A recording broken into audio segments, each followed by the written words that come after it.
Yo. Good morning, everybody. Welcome to Raid the Tape. And this Good Morning Nation. Y'all know what it is, man. It's about 10:33. It's about 10:33. It's December 13th. We're coming off of a huge loss against the Kansas City Chiefs, as y'all already know. We took the L, man. I don't even know how to explain. I don't even know how to explain the honestly, I don't know how to explain what happened. It's a tough game. Nobody showed up. Nobody showed up. We got players calling, kind of putting the word in, calling each other out in a sense. But we're gonna talk about it here for a short time, man. Just for a little short time. I figure we got to talk about it. Of course, we got to talk about it. Of course, we got to talk about it. I don't like this hat, man. I feel like I got a big old piece of cardboard on my head, but I like the way it look. That thing fresh. I ain't even stressing this morning though. I feel good. I'm not tripping off of that loss. Honestly, I'm really not. I'm really not tripping off that loss. And the reason why, I mean, it's simply put in plain. I didn't think this team was going to go that far based off of everything that happened this season. It's that simple. All right, and like I've been saying a lot of times, I've seen us winning about 9, 10 games. Everything that happened, you got to take about 2 games off of that. So that's about 7, 8 wins. And that's where it puts me. Let's see who's in the chat, though. Before I start rambling and scrambling for some information. We got Tickler in the building, #1 Carr supporter in the world. Tickler in the building.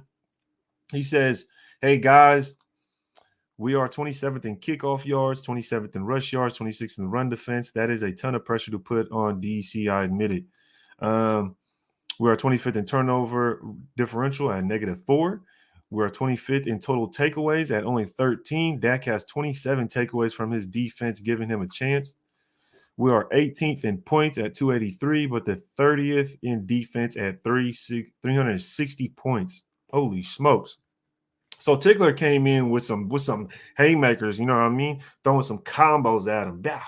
And everything he said is facts. Those are all facts. And I was being sarcastic about Tickler being a Carr supporter. He is very critical of Derek Carr. Tickler is very critical of Derek Carr, but he's just speaking on the whole team in general. And respectfully so, he's critical of Derek Carr because he's the quarterback. I respect his point of view, and everything he said though is just pointing out to the whole team. You know, the whole team in a nutshell needs to step up. Carl pulls up. Appreciate the comment. Says facts. We need to rebuild. And I don't know what's the title of this. What I put for the title of this one, man? Because honestly, let's be honest here, man. It's not even for me personally. I think I spelled something wrong on the title, but for me personally, I don't think we need to rebuild because I don't see anything we're gonna be sitting here. What are we gonna really get rid of to where we're gonna be like, oh, we need to rebuild? That's where I'm at with it. We haven't built anything to say, oh, we need to get rid of this, and this to be like, oh, we need to rebuild. That's just not how I see it. I don't see it like that. Okay, I put an M instead of N. Let's see.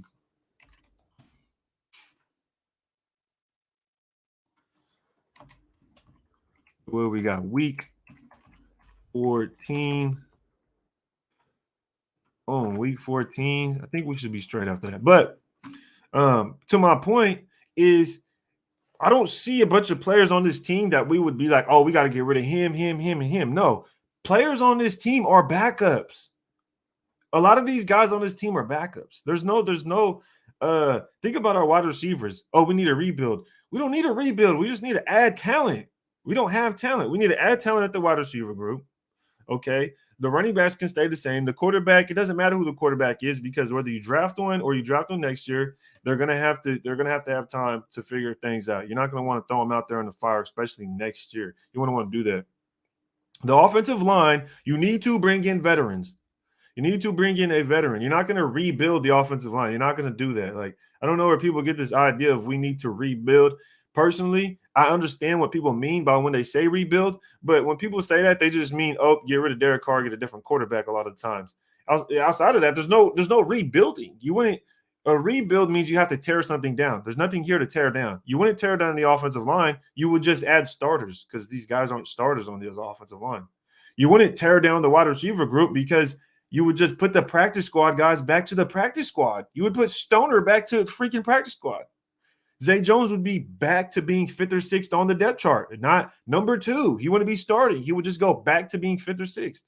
Renfro would stay at the slot, which is number 3 receiver. Edwards would probably go back to being number 4 like he was last year because we had Ruggs and Aguilar. When people say rebuild, there's no rebuilding this team. This team does not need to rebuild. We never had talent to start with. We don't have anything to tear down.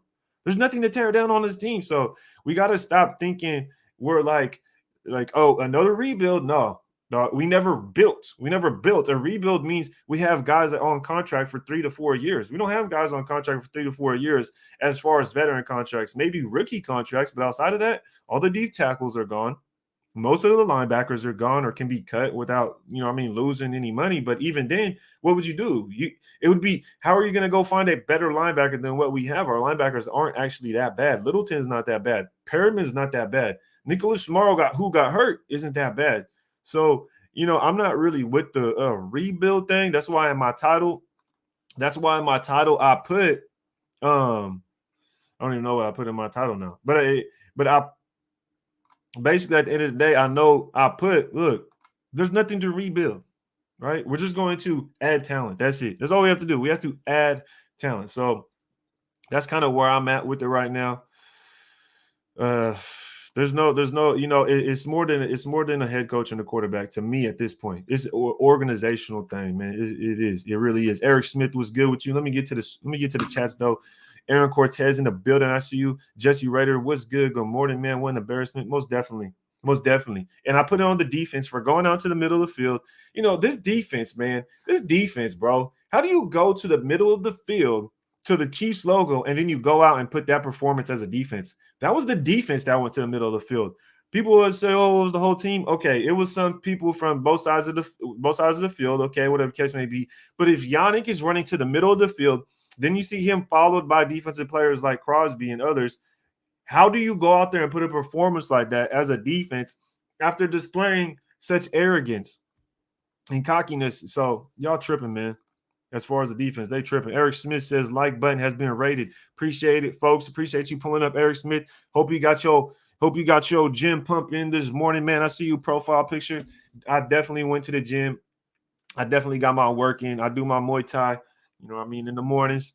So, we had to get that in. Now we over here speaking with the chat. Eduardo pulled up on us, says, no heart against your most hated rival. The team just isn't that good, y'all. The team isn't that good, y'all. I don't think it is easy. It's a matter of, it's hard to say. It's hard to say, man.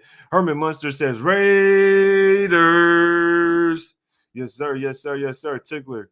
In the AFC West, we are last in points given up, last in total takeaways, last in turnover ratio. Shake my head.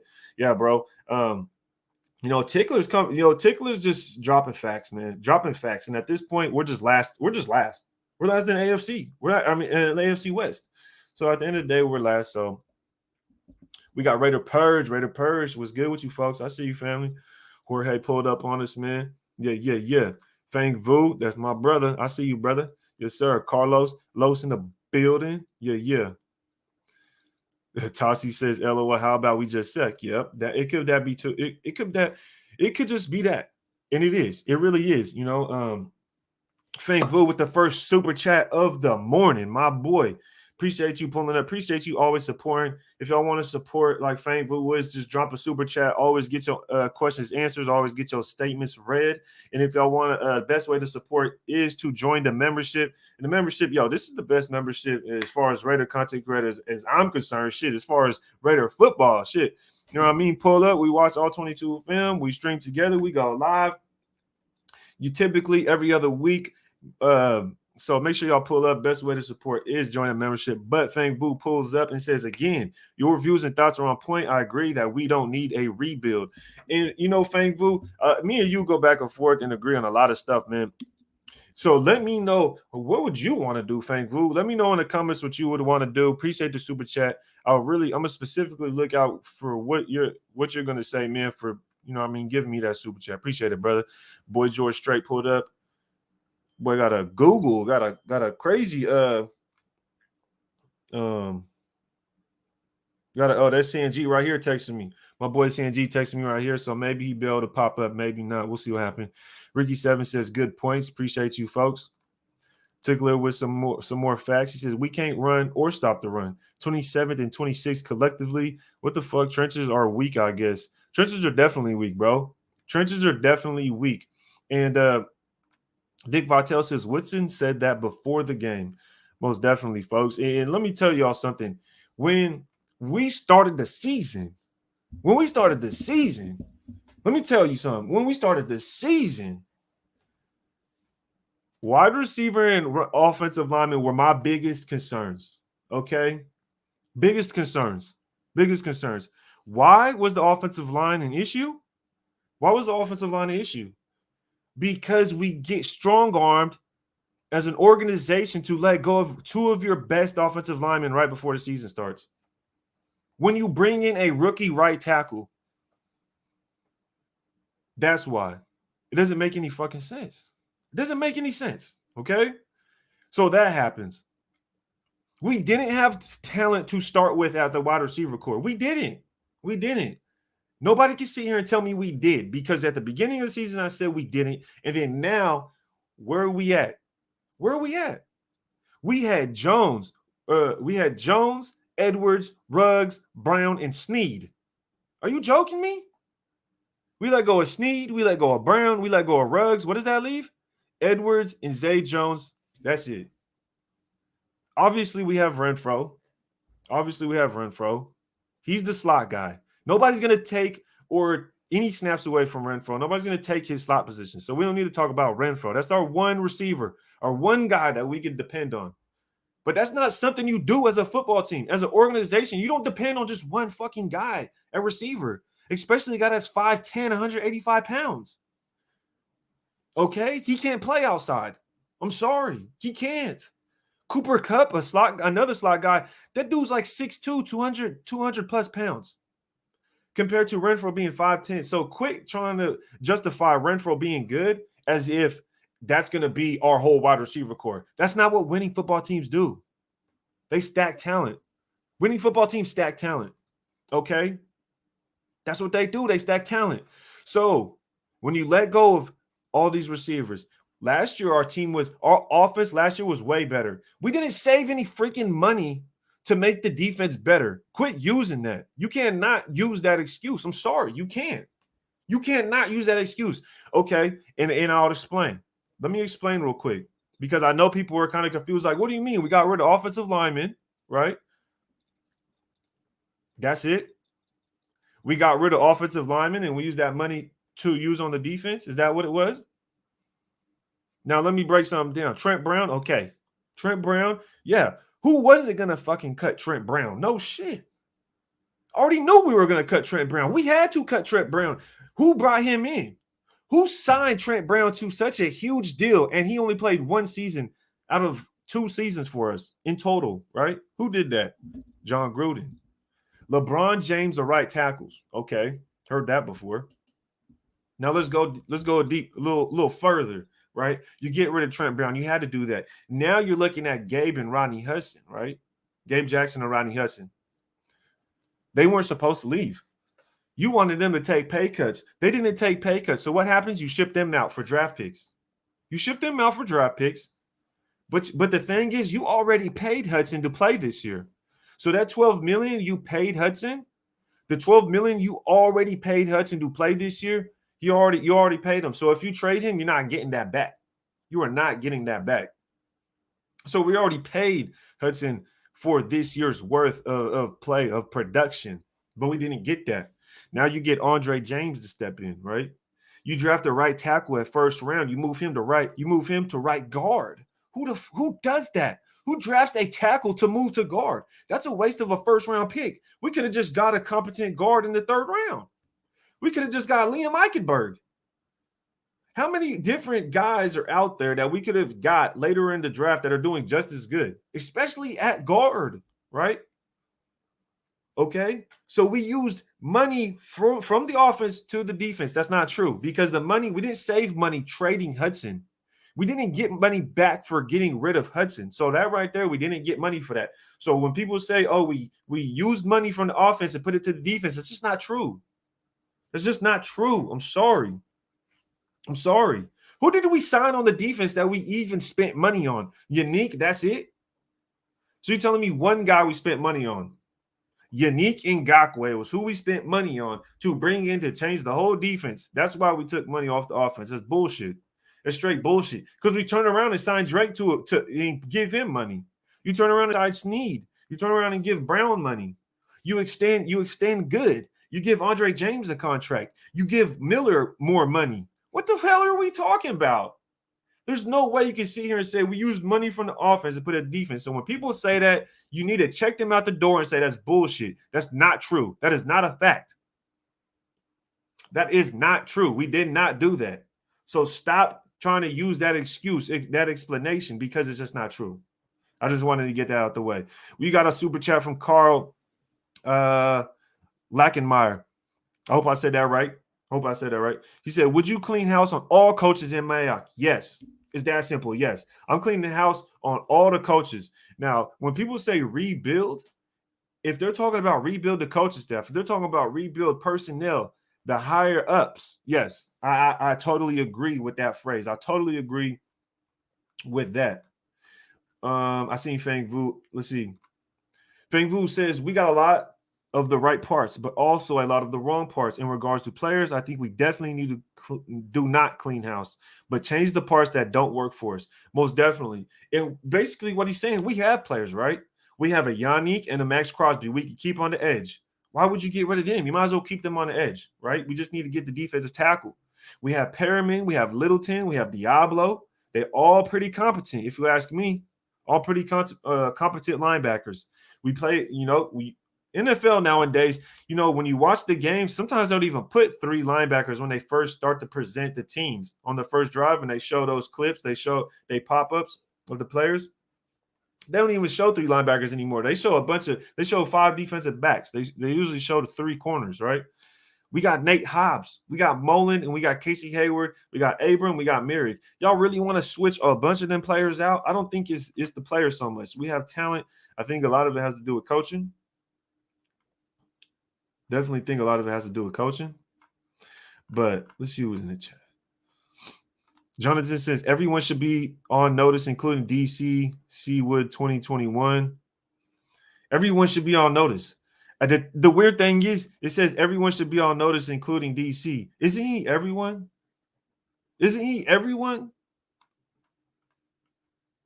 Dominique 5 said Mullen is not good. I think Mullen is a pretty competent cornerback. I think Mullen's a competent quarterback. He's a pretty solid CB2, if you ask me. Mullen is a solid CB2. If you ask me, he's a solid CB2. I'm sorry. I know his performance wasn't great yesterday. And a lot of people will do for me personally, I feel like a lot of people will say, oh, well, he played like shit. I don't like Mullen, blah, blah, blah. Bro, right before he came back off an injury, everybody, oh yeah, Mullen's coming back. We need Mullen back. Faison is getting burnt, blah, blah, blah. Now all of a sudden he played a bad game, and it's like, oh, Mullen's not good. Like, bruh, like you guys can't keep doing this to yourselves. Just because a guy had one bad game doesn't mean it's like, oh, he's completely trash, blah, blah. He's coming right back off an injury. We've seen him play multiple games that have been where he's been a competent cornerback. There's no way you can sit here and be like, yeah, Mullen's a terrible player. Come on, man. Come on, Neek. I know, Neek. Dominique 5. I know you better than that, brother. You way better than that. Mullen is definitely a competent cornerback, bro. Central Cali Bear says we need to extend Carr and draft our future quarterback. This is a tricky one, man. And I didn't want to hit on this too early. But Central Cali Bear brought me to it because I'm about to go on a rant, y'all. Y'all bear with me. Y'all bear with me right now. No, we cannot give Derek Carr an extension. I said it, screenshot it, record it, post it. I don't care what you say. We can't give Carr an extension if you want to build, not rebuild. If you want to build. I'm sorry. If you want to build, you cannot give Carr an extension. How are you going to – this is the thing. You want to extend Carr. You want to extend Waller. You want to extend Crosby. Who else do you want to extend? You want to extend Yannick? Probably not. Probably not. Right? Who else do you want to extend? Who else do you want? And then in free agency, who are you going to want to bring in? Who are you going to want to bring in? Who we going? You see what I'm saying? Like, we have to think about this. You're not going to be able to give Carr 30 plus million a year, plus sign a good wide receiver, plus a good defensive tackle, plus a good right tackle. And it's not like they're going to break the bank, in my opinion. I don't think we need a right tackle that's going to break the bank. I think we need a right tackle. I think we need a right tackle that's a veteran, for one. Has to be a veteran right tackle. We cannot go into this offseason thinking we're going to draft a fucking lineman that's going to come in here and change the offensive line. We need a leader on the offensive line. We need a leader. We need a leader on this offensive line.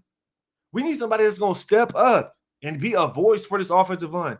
Richie Incognito is gone. We need a leader. Richie Incognito is not getting it done anymore. He's gone. He's gone. Okay. You have Miller, Simpson, James, Leatherwood, and Parker. Parker's trash ass needs to get the hell out of here, for one. We need to bring in a real, true veteran right tackle to solidify that right side of the field so him and Leatherwood can be in cahoots. So Leatherwood could look to somebody and say, look, what do I do? Can you help me? Does this look right? Does that look right? A second voice, a second opinion, someone that could back him up. Leatherwood. Parker is not someone that could back him up. James is not someone that could back him up. He cannot look at James and be like, please tell me what this is, that is.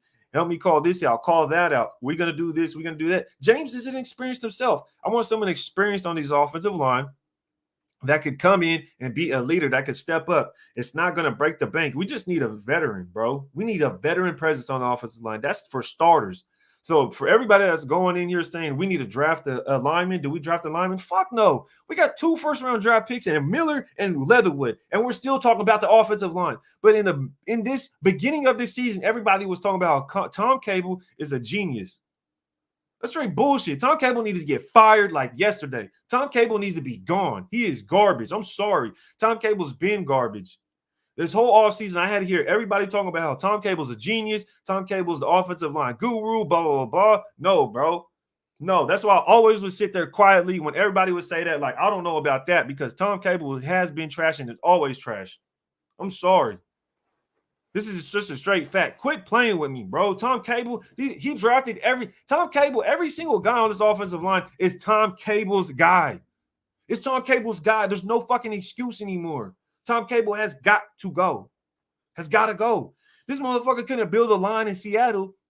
We go get him. He still ain't built a line. All we did was go cash out for Trent Brown, Ronnie Hudson, Gabe Jackson. That's it. We had competent linemen. We didn't even have to sign Trent Brown, bro. We didn't. We did not have to sign Trent Brown. We could have done what we did this offseason and get a Leatherwood. We could have gotten a Leatherwood next to a Gabe Jackson, next to a Ronnie Hudson. Could y'all imagine Leatherwood next to Gabe Jackson and Ronnie Hudson? We wouldn't even be talking about this. Leatherwood's production, Leatherwood's experience would be way better. His production would be way better. His whole play, everything about him would be better because he'd have veteran guys next to him. He'd have guys he could look to and be like, yep, those are my big bros right there. He can't look to Parker. He can't look to James and be like, those are my big bros. And Tom Cable's funky asses, I feel like Tom Cable's messing up this team, honestly. I feel like I don't even want to go on a rant with Tom Cable, bro. This boy's so garbage. I remember everybody saying Tom Cable was a damn genius, was an offensive line guru. This motherfucker ain't done shit, man. He ain't done shit. We got 2 first-round draft picks. He ain't done shit. Get out of here, man.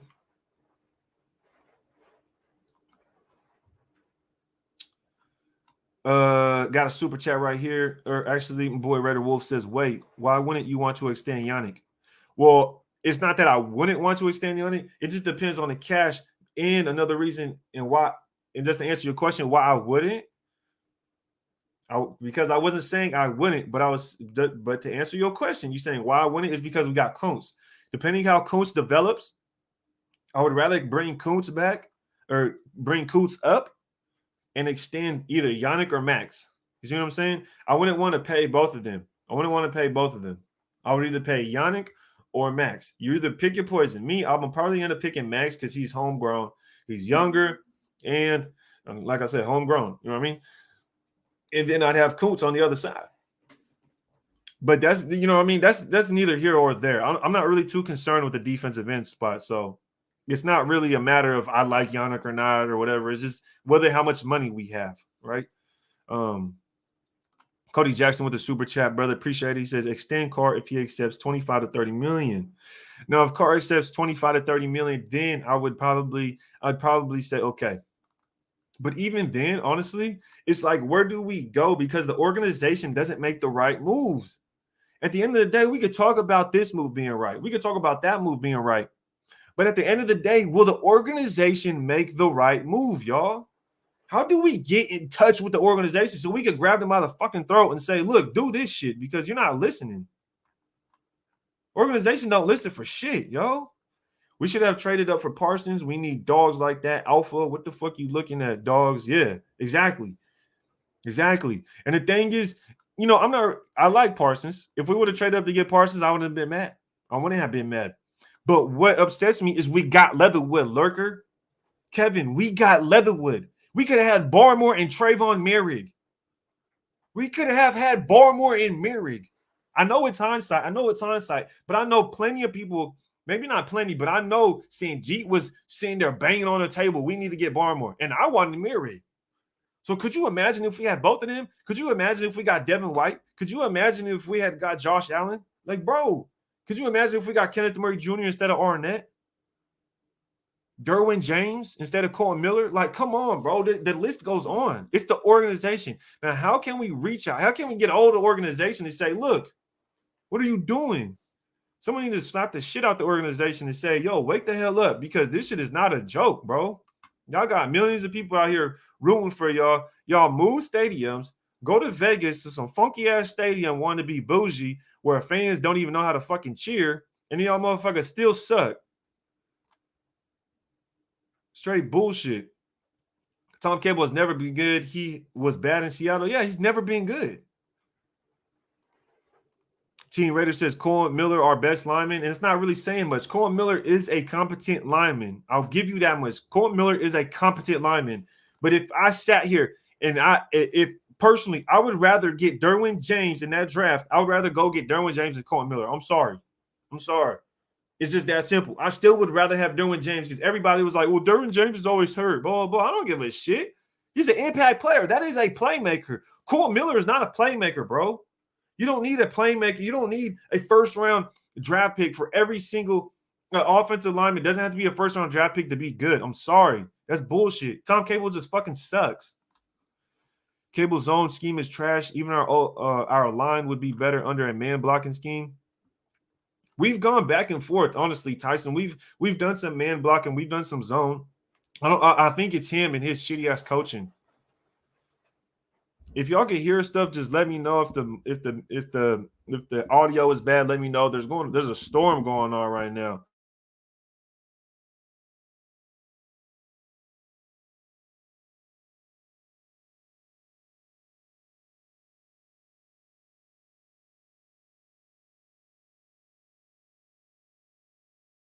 Can y'all hear me? Let me know if y'all can hear me. I don't know what happened to my mic.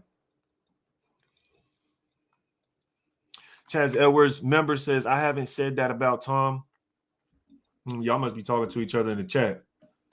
Raiders need to sign. Trent was good with an EG 207. Raider Purr says Cable is like Brady. Looked good because of the overall talent they had. Joe Brady. You talking about Joe Brady?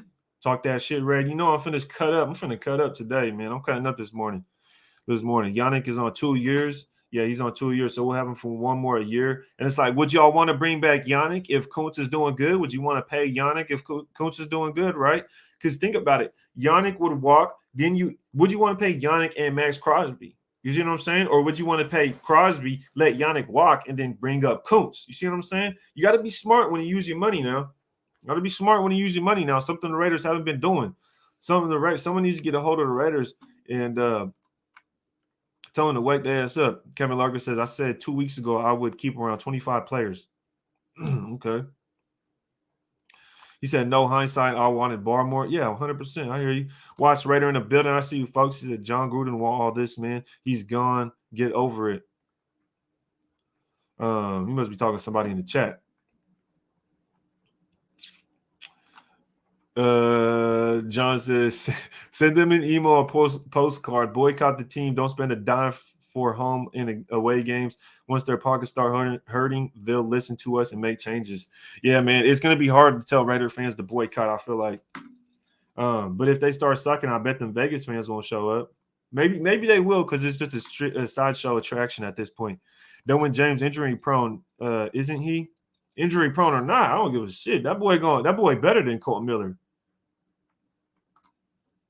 Omar with the super chat. Appreciate it, brother. Appreciate the support. Always nice to get the super chats. Omar says, bro, I'm beating a dead horse, but 3 first-round busts. I don't give a fuck if DC sleeps on the field. It's this incompetent owner that needs to go. Whew, Omar spitting that fire, boy. And 100% agree with you, man. I 100% agree with you that something needs to happen. Something needs to happen in the higher-ups. Something needs to happen in the higher-ups. Because it's not cutting it, bro. This is more than just the players on the field, bro. At this point, this is more than just the players on the field. It's just that simple. You can't sit here and blame the players on the field when we've been doing shit terribly as an organization. How does your coach resign for one? And then your first-round draft pick wide receiver goes out there acting a fool, doing some absurd shit that even your average person don't even do. The average person that shit don't happen to the average person, to where you go out there and you cause some recklessness like that. That shit crazy. Cash Lord Raider says, let me pull up, bro. Cash Lord Raider. Okay. Should we do a fan chat? Y'all let me know. I'll let y'all come up for maybe two minutes to talk, ask a question, and then we'll go on to the next person. Y'all let me know. I might do that. Lurker says trade for a vet left tackle. Personally, Lurker, I like the comment. I would trade for a vet right tackle. I like Miller. Don't get me wrong. I like Miller. Miller is for surely a competent left tackle. He gets beat sometimes, but every left tackle is going to get beat sometimes, okay? He's a competent left tackle. I feel like if we have a guy on the right tackle as a veteran, that will help us. A veteran right tackle, Miller at left tackle. Then you bring in a guy to play guard. You're done. It's done at that point. Or maybe you put Leatherwood back at right tackle. You bring in a veteran guard, right? You bring in a veteran guard on both sides. Bringing 2 veteran guards. It's not that fucking hard. The Raiders just make it damn rocket science. The Raiders make this shit rocket science when it doesn't have to be. Aria pulled up. Appreciate the super chat, brother. Remember, if y'all want to support, y'all can drop the super chat. If y'all want to become a member, go ahead and hit the join button. That's the best way to support the channel. Appreciate everybody. Pull it up. We were about 250 deep. Make sure you hit that thumbs up if y'all new here. Hit the subscribe button, man. We finna go in on this Raiders football team right now because Devon Deablo calls out the defense. Devon Deablo calls out the defense, y'all. So we'll go ahead and see what he has to say here in a little bit after this super chat. Aria with the $5 super chat says, what's good, Ray, my fellow vegan? Which I'm not vegan. He just, I don't know why he says that. I'm not vegan. I used to be at one point. But that's neither here nor there. It says real football fans know our problem is the organization, not the players. Coaches don't know how to do their damn jobs. 100% agree with you, Aria. It's definitely the organization. The draft picks aren't the players' fault. Drafting Cleveland Farrell, that's not Cleveland Farrell's fault. We can't blame Cleveland Farrell for being drafted 4th overall in 2019. That's a dumbass decision. That's on the organization. That's on Mark Davis. Mark Davis should have went straight down to John Gruden at that moment. He drafted Cleveland Farrell and said, what the fuck are you doing? What are you doing? You even had the fans saying, what? Bro, I remember that dude. Y'all remember that black dude when we drafted Cleveland Farrell and he was like, what? Y'all remember that? Bro, that shit's embarrassing, bro. White Tyson says elite quarterbacks go for 40 plus million. How does that make the team better in 2022? CJ Stroud in 2023. Got to have a plan. Got to have pieces for him to succeed. Look, man, I'll be 100% honest with you. I'm down to get a quarterback this draft. I'm down to get a quarterback this draft or next draft. Okay? That's just my opinion. We either get a quarterback this draft or next draft. I like this draft personally so far from what I've watched. Okay, don't bite my freaking head off. All right, I'm just getting into my drafting process, into my film watching. I like Kenny Pickett. I like Pickett. That dude Pickett, I like him. So y'all let me know. Y'all let me know. Jody 510 says, I don't have no faith Mark gonna even hire the right people. Exactly. And that's the problem.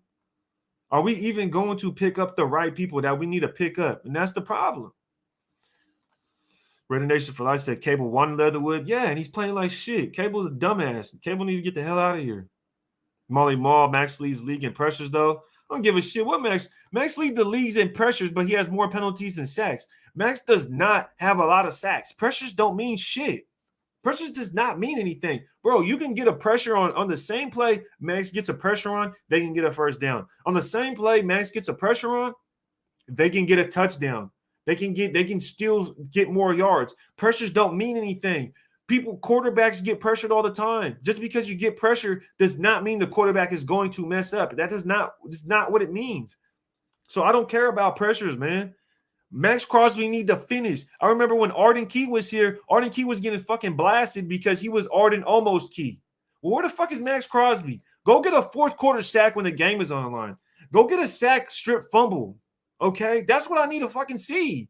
I'm tired of all these damn excuses. Bro, that's not an elite playing. That's not elite playing style, bro. You need to go get the sacks. Actually get the sacks done. When you have more penalties that lead to first downs than you do have sacks, that's unacceptable. I'm not giving you $18, $20 million to go cause fucking penalties more than you have sacks. Penalties that lead to first downs, that is. Like, give me a fucking break. That's a joke. I don't give a shit about them damn pressures. Go do something on the football field. The hell are we talking about, bro? This defense is fucking garbage. And we talk about some pressures, bro. What about turnovers? What about interceptions? What about strip sack fumbles? Talking about some damn pressures. Mark Davis, the owner, that doesn't talk to his players. Yeah, Mark Davis need to do something else. Mark Davis needs to – I don't know what Mark Davis need to do. He needs to get the hell out of here.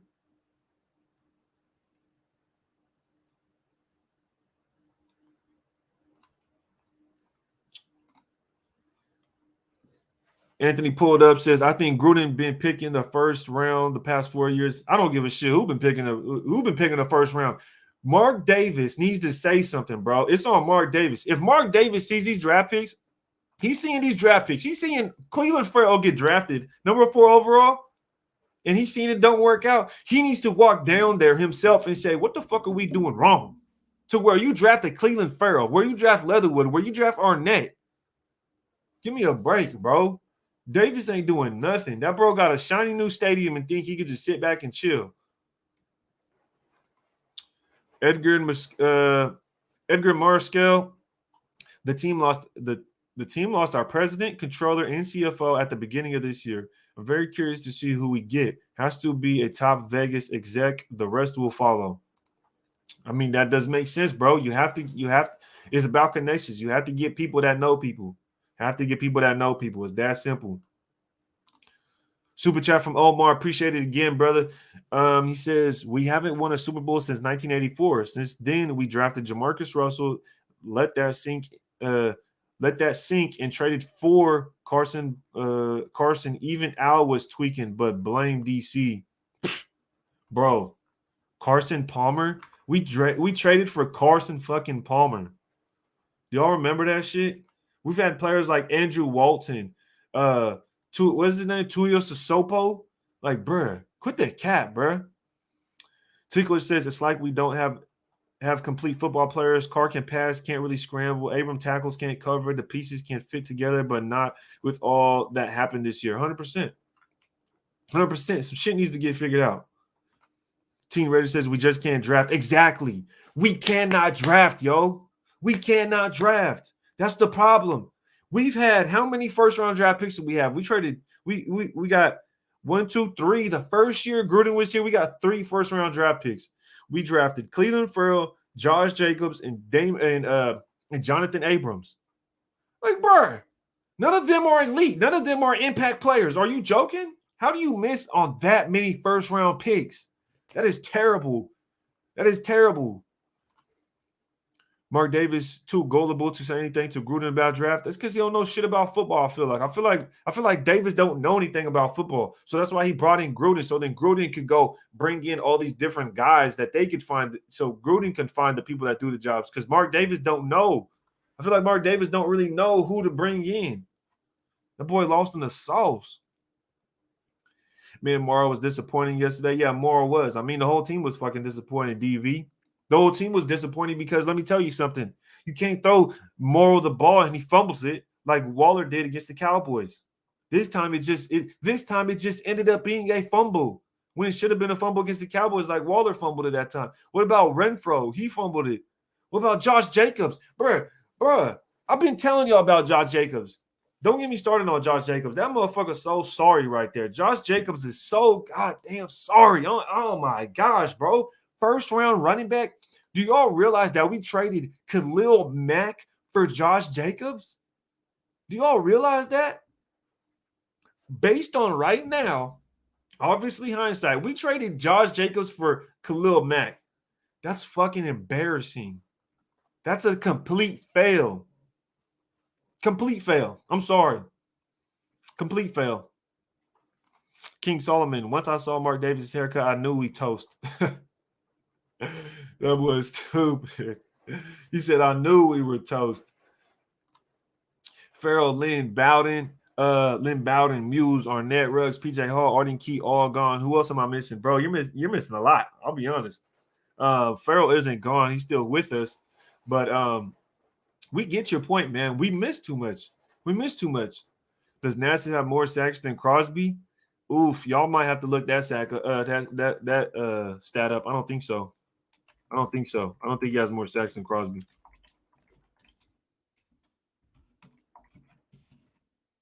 Them. Them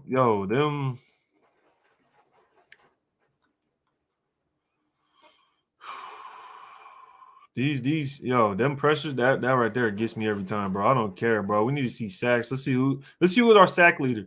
Yannick Ngakoue is our sack leader with 9 right now. So let me see if I can pull this up for y'all. I'm gonna pull this up for y'all so y'all can see this as well. So I'm just not out here just so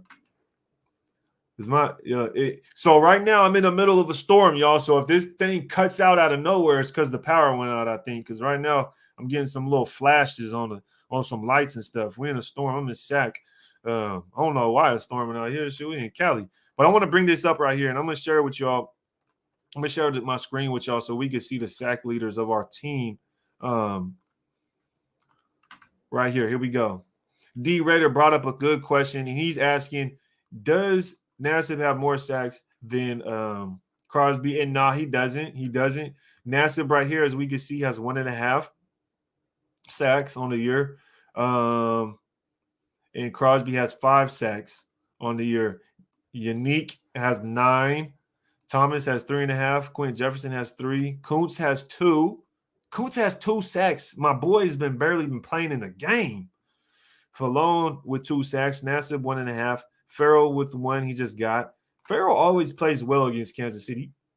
Excuse me. Have y'all noticed that? That boy always played well against Kansas City.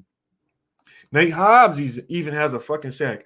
Damian Square and Corey Littleton with a half a sack each. And then that pretty much sums it up. So, yeah, we got our 2 sack leaders, Yannick and Crosby, with a total of 14 right here. Let's look at our interceptions. In our interceptions, we have 1. We have 1 from Abram, 1 from Mirig, 1 from Mullen, 1 from Hobbs, and 1 from Faison. The long okay, so that pretty much that sums it up. I mean, look at those numbers. Look at those numbers. Like, I mean, did y'all seen the numbers, man? Y'all seen the numbers. 5 sacks out of Crosby this year. I'm not finna sit here and get that man 20 million. Walmart says, watch Carson Strong, brother. We can get in a second. I seen Carson Strong. And the thing with Carson Strong for me, and I was talking about this just last night with Raider Scout. I don't think Carson Strong. It's hard, man. I don't like how stiff he is. I don't like how he doesn't move that much. I do like Carson Strong.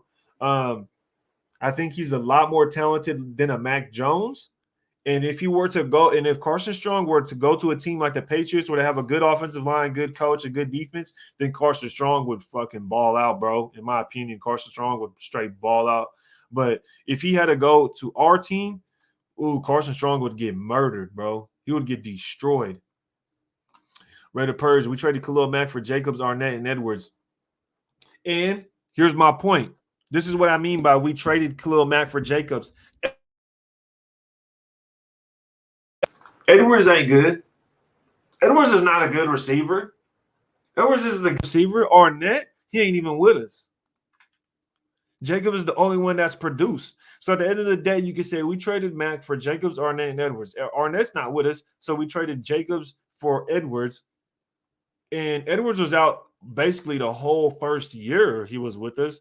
Arnett was out basically the whole first year he was with us, and he's gone this year. So really, we got Jacobs. That's what I mean by that. But y'all know how I feel about Jacobs. That boy, not it. Just not, bro. Russell Stinson says, "Who you want for head coach, bro?" Honestly, at this point, I don't know. At this point, I don't know. I don't know who's available. That's what I mean by I don't know. It's hard to say because some people put out rumors like Dabo Swinney. I don't want Dabo. John Harbaugh, Jim Harbaugh, excuse me. I would want to get Jim Harbaugh. I definitely would want to get him, but I don't think he's available. I just don't. And then you have guys like Joe Brady. People bring up, I don't want Joe Brady. You got people like Bellamy from the Chiefs that people bring up. You also have the offensive coordinator out of Dallas, Kellen Moore, that people bring up. Byron Leftwich. I definitely why did I say that funny? Leftwich, right? But I don't know who would bring it, man. Honestly, I don't care. As long as they're young and they got some swagger to them and they have a good personality, that's all I want. That's all I want. If the Lions let go of their head coach, I wouldn't mind bringing him in. He's young. He's young. He has grit. He just seemed like a Raider. I'm sorry. That boy at the Lions, I know the Lions fucking suck. I don't care who you put on the coach over there. You're gonna suck regardless. But I think that dude has a lot of class, personality, and will make you run through a fucking wall. So we'll see what happens. Keith Brown says, Raid, you have a point. What the fuck was JJ smiling for after fumbling and it becoming a touchdown? JJ just gotta go, bro. You don't draft. First off, you don't draft a running back in the first round that's one-dimensional. He's slow. Okay, he can't bounce outside. His ball carrier vision is subpar. His catching out of the backfield is non-existent. There's a reason. There's a reason we bring in a Drake, but then it's almost like we're putting a Band-Aid because we fucked up drafting Jacobs in the first round when we could have got Miles Sanders or something like that in the second round. Like, I don't know, bro. That shit ridiculous. Another super chat pulled up on us by Chaz, a member. If y'all want to become a member, and it's the best way to support. All y'all got to do is hit that join button, pull up on us every other week, weekly sometimes, and just watch the film with us, man. It's always a good time. This film study for week 14 against the Chiefs is going to be tough. It's going to be tough because I feel like it wasn't too much of execution as far as it was just miscues like fumbling the football and missing blocks. Chaz says, wish we never traded Mac. Went downhill from that trade. All bad. Look, I don't even know what to say, Chaz, because at the end of the day, when you think about it, John Gruden did all of this. Now we got to move on. John Gruden did all of this, and he ends up resigning. And it's like, damn, bro, you're gonna do all this movement. You're gonna do all this damage to this franchise, and then you just gonna resign. And then now we're stuck. Just looking stupid. So, that's another example of why you just don't give a head coach 10 years. Right? You don't give a head coach 10 years. So Travis Anderson with a educated statement, cry, baby, cry. This is probably what he's doing in his closet right now. Omar with the super chat says he looks like Brady to me, but you're right. You talking about Strong? I think Strong. It's funny you say he looks like Brady, and then I say if he went to the Patriots, he'd be a good football player. So I think we're thinking about the same thing, Omar. I think me and you kind of have the same idea Agent Red in the building. We need 2, not 1 wide receivers to go with Renfro, Godwin, and Robinson. LOL. This is the same thing I've been saying for the past 3-4 weeks. I've been saying this. We need 2 wide receivers, right? We need 2 wide receivers. We need 1 veteran wide receiver that's just proven, right? Like a Godwin, a Robinson, a Devontae Adams. Any guys like that. We just need to go get proven talent like that. That's a veteran, not a rookie. Okay. And then I also seen someone sent me the chart of the free agent wide receivers. Yo, if DJ Chark, which I gotta look, if DJ Chark is a free agent, oh bro, I would get Robinson. I would get Robinson and DJ Chark in a heartbeat. In a heartbeat. I'm sorry, but it is time. Like, if we can get DJ Chark and Allen Robinson, if we can get DJ Chark and Adams, DJ Chark and Godwin, anything, any combo like that, bro, I am all for it. I'm all for it.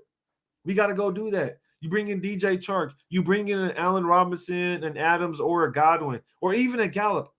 We have to do it. We have to do it. You got to go do that. That's too easy. There's too many wide receivers in this class to miss out and not stack your wide receiver room, bro. You got to go do that. Greg Roman for head coach. Greg Roman for head coach is what the boy says. Greg Roman is the defensive coordinator for the offensive coordinator for the Baltimore Ravens. I don't know. I don't know if maybe, but I don't know, man. I feel like the Harbaughs they're just good coaches, man. So getting anybody under them might be tough. You see what happened when you go get coaches under Belichick, they be losing. But I guess you can't really say that because Vrabel's doing good with the Titans. So I don't know. Greg Roman could be a candidate. I think I would want to go younger and a little younger, though, in my opinion. Who is a quarterback? Tommy Janis says, who is a quarterback you looking for? If I wanted a quarterback out of this draft, because the question is being asked, if I wanted to get a quarterback out of this draft, based on what I've seen so far from the tape, that's it, just from the tape I've seen so far, and I've only looked at a few quarterbacks. I think I've looked at Hal Pickett and Matt Corral, whatever his name is, Golden Corral. Definitely want to draft him. Please, God, don't get him. I like Kenny Pickett though. That boy Kenny Pickett looking like a dog out there. Frank says, come on, Lions, worst team in the league. Yeah, man. I mean, did you mention Leatherwood graded a 0 against the Chiefs? Oh, bro, I've already went through his PFF grades. That boy has some grades, man. That was the first time I seen a single-digit grade. That was the first time. Kevin Lurker, all of us in this chat can draft better in the first round, year after year, all allowed by failed owner and failed management. Sell the team, Mark. Exactly, 100%. There's no way year after year you go out there and you fail on your first-round draft pick, and Mark Davis doesn't say anything. And it makes me think Mark Davis doesn't know what the fuck he's looking at. He doesn't know, like, Mark Davis doesn't know taking Cleveland Farrell is a bad pick, I feel like. He doesn't know that. You feel me? Mark Davis don't know that Cleveland Farrell was a bad pick, I feel like. And that's why he doesn't say anything or hasn't done anything. Getting rid of Hudson was like getting rid of Mac. 100% agree, DV. 100% agree. 100% agree. When I said at the beginning of the season, people act like I was tripping. Like, oh, no, this offensive line will be fine, blah, blah, blah. And then they'll change the narrative. The narrative changed to was, oh, well, we sent money from the offense to the defense. And I already explained that's bullshit. I already explained how that's bullshit, so. Raider Purge, I love JJ, but he only looks elite with a great O-line. JJ garbage. You got to get the hell out of here. Someone commented about Waller. It's time for us to trade Waller. I'm sorry. It is what it is, and I'm going to stop saying that. I'm not even going to say I'm sorry about that shit. It's time for us to trade Waller, yo. It's time. We got to trade Waller. It's time to trade Waller. It's that simple. Like, bro, y'all want to keep this dude? How much y'all want to pay Waller if y'all want to keep him? That's my thing. Y'all want to trade Waller? How much y'all gonna pay that man? Hey, Red, I'm a KC fan, but you a GOAT, bro, for real. Damn, that's coming from a KC fan. Are you sure you a KC fan? Hey, Chance Paskin, appreciate the super chat. Appreciate the support, brother. Appreciate that. Whether you KC or not, good sportsmanship from you because y'all just gave us an ass whooping on that field. And for you to come up and support, appreciate that. Big time. When Ray looked up O-line grade, I couldn't stop laughing. Yeah, we did it on here, man. We looked up the O-line grades on here, bro. And boy, motherfuckers, I don't know.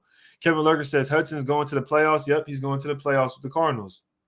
What's good with it, Lonnie? Appreciate you pulling up. Appreciate you supporting as usual. Jonathan says he's not getting any younger. Let's trade him. Look, people was going at me. I posted it on my Instagram. If y'all don't follow me on Instagram, make sure y'all follow me on Twitter and Instagram at Raid the Tape.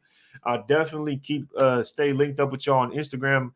Mainly respond to DMs. I post a lot on there. Do a lot of polls, do a lot of questions, all sorts of stuff that y'all can respond and interact with me on there. So definitely follow me on Instagram and Twitter at Raid the Tape. But I posted on my Instagram. I said I want to trade Waller, and I just, that's all I said. And I just wanted to put it out there because me personally, I said 3 weeks ago when he first got hurt against the Cowboys, if this man doesn't play against Kansas City, he don't want to be here. I'm sorry.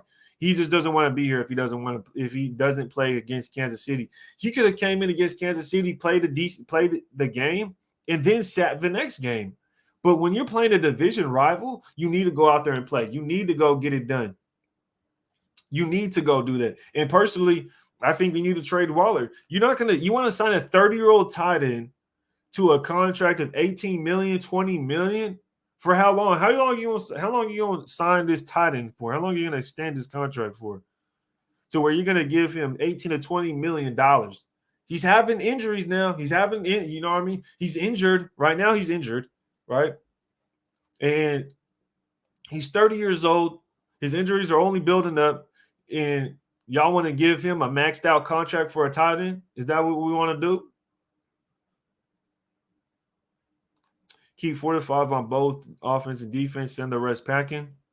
Personally, I don't see – the thing is, we would let the guys walk, that whoever's walking would just walk, right? We just need to bring in starters.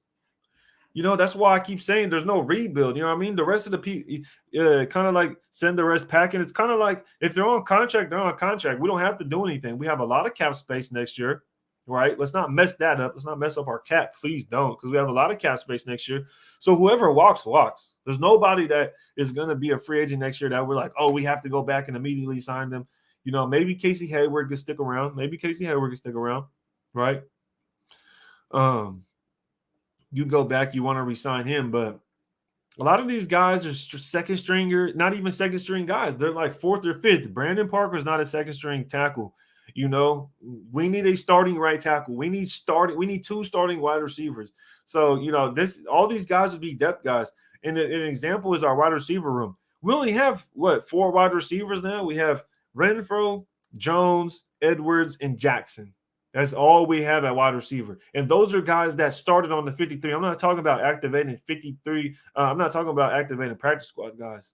We'll talk about just the guys we had. Because we started with Ruggs, Brown, Snead, Edwards, Jones, and Renfro. Now we're down to Renfro, Jones, and Edwards. That's fucking garbage. We don't even have a starting X or Z. So that's just terrible. White Tyson says, love Waller, but it's time when we need him the most. Where is he? Man, Waller can go, man. He can kick rocks for all I care. Dane Bellinger says, Raid said trade Waller, but keep Carr. Damn, boy, Dane, you need to clean the earwax out of that potato farm out of your damn ears, boy, because you don't listen for shit. Dingleberry. Taylor said, guys, Waller is our best athlete all around. No, he's not. Waller is not the best athlete all around. Waller is just tall and he's fast. That's it. The motherfucker can't break tackles. It's hard for him to get contested catches. He's fucking almost 30 years old. He's going to get paid a max contract. He is not our best athlete, bro. He can't make anything miss, dog. He cannot break tackles, bro. Are you kidding me? Waller is 30. He will be asking for $17+ million per season. We aren't winning jack with him. Raiders fans don't get it. That's where I'm coming from. Waller, bro. Waller is a very good tight end. Let me get this straight. Waller is a good tight end. And people act like I'm just out here snubbing him of all his talent. No, Waller's a good tight end. He's fast. He's tall. He converted from wide receiver to tight end, right? There's a reason he's not a successful wide receiver, okay? He's a successful tight end, not wide receiver, okay? So let's just keep that shit straight. There's a reason he's good at tight end and not wide receiver. Now, when it comes to Waller, we need to trade Waller because he is about to be 30 years old. You want to give a 30-year-old tight end who's having lingering injuries that can't even play in a fucking division rival game that matters, basically the season on the line. You can't even play. And you want to go give him a maxed out contract? You want to give him a maxed out contract? Bro, but we're trading players like Mac that are young in their fucking prime, but we want to keep guys that are 30 years old and give them maxed out contracts. We want to trade wide receivers like Cooper. And everybody, Cooper didn't want to be here. Quit fucking saying that. Because why didn't he want to be here? Why can't we keep players that want to be here? That's a terrible excuse. This is the same organization that you root for. So don't sit here and say Cooper didn't want to be here. Blame the organization for not being able to keep talent. Because the Cowboys have Lamb, Cooper, Gallup, and Wilson all in their fucking football team as a wide receiver corps. We're over here scraping for seconds from the LA Rams to get Deshaun Jackson. Our best wide receiver is a 5'10", 185-pound slot receiver. Quit settling for shitty-ass transactions. Quit settling for poor-ass plans from the organization. I don't give a shit how good Waller is. We've traded way better players than Waller. Bro, quit the cap, bro. Quit that shit, bro. We've traded way better, younger, better, more talented players than Waller, bro. There's no way you're going to sit here and tell me you'd rather keep Waller than those other players and give Waller a maxed out contract that's 30 years old and bro is having lingering injuries. Bro is not tough enough. He's not tough enough to play through a rinky-dink IT band that takes 1 to 2 weeks to heal and you can't come back. You ain't even practicing. You're the most talented guy, right? You're the best player on this team and you're not out there on the fucking football field. Give me a break, bro. That's straight bullshit. I'm not buying it. Y'all can't sell me them wolf tickets, bro. Y'all cannot sell me them wolf tickets. I'm not finna do that. I'm not finna do that.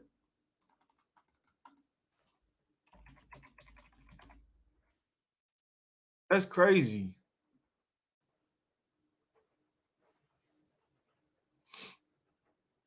I'm not finna play that, man. I'm not finna do that. Let's see. Okay, so okay.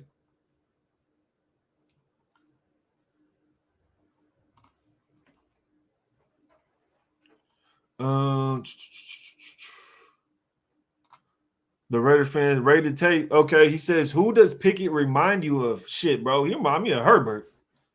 Pickett reminds me of Herbert. Remind me of that boy Jay Urbo. We need real offensive weapons, not a tight end centered attack. Tight ends are supposed to be mismatches. That only works when teams have to guard your best weapons. Exactly. I don't give a shit who the tight end is. Whoever the tight end is on this team, they're going to be fine. When have we ever been worried about a fucking tight end, bro? We're over here talking about a tight end, and we don't got no wide receivers that can catch a ball downfield. We're talking about a tight end. We're talking about maxing out a tight end contract when we're trying to rebuild, right? Everybody's talking about a rebuild, but you want to max out a tight end contract that's 30 years old? Bruh. He said that pass rush yesterday. 5 turnovers. Yeah, bro. Straight terrible. Omar says Renfro is the only one worth keeping. Let that sink. He's the only good wide receiver. A 5'10", 185-pound wide receiver is our best receiver. Ruggs was a freak athlete. 42-inch vertical and a 4.2 speed. Waller is not a freak athlete, bro. Excuse me. Waller is not out there doing anything too crazy, bro. He's not outrunning people. He's not outrunning people, making some crazy ass catches. He's not juking people. He's not breaking tackles. He's not breaking 5 tackles like George Kittle and still making it through to the first down. You know what I mean? Like, quit the cap, bro. He's not making people miss like Kelsey. He's fast. I get it. Go put him on a different fucking team. I don't want that. I'm not tripping off that, bro. We'll be fine without him.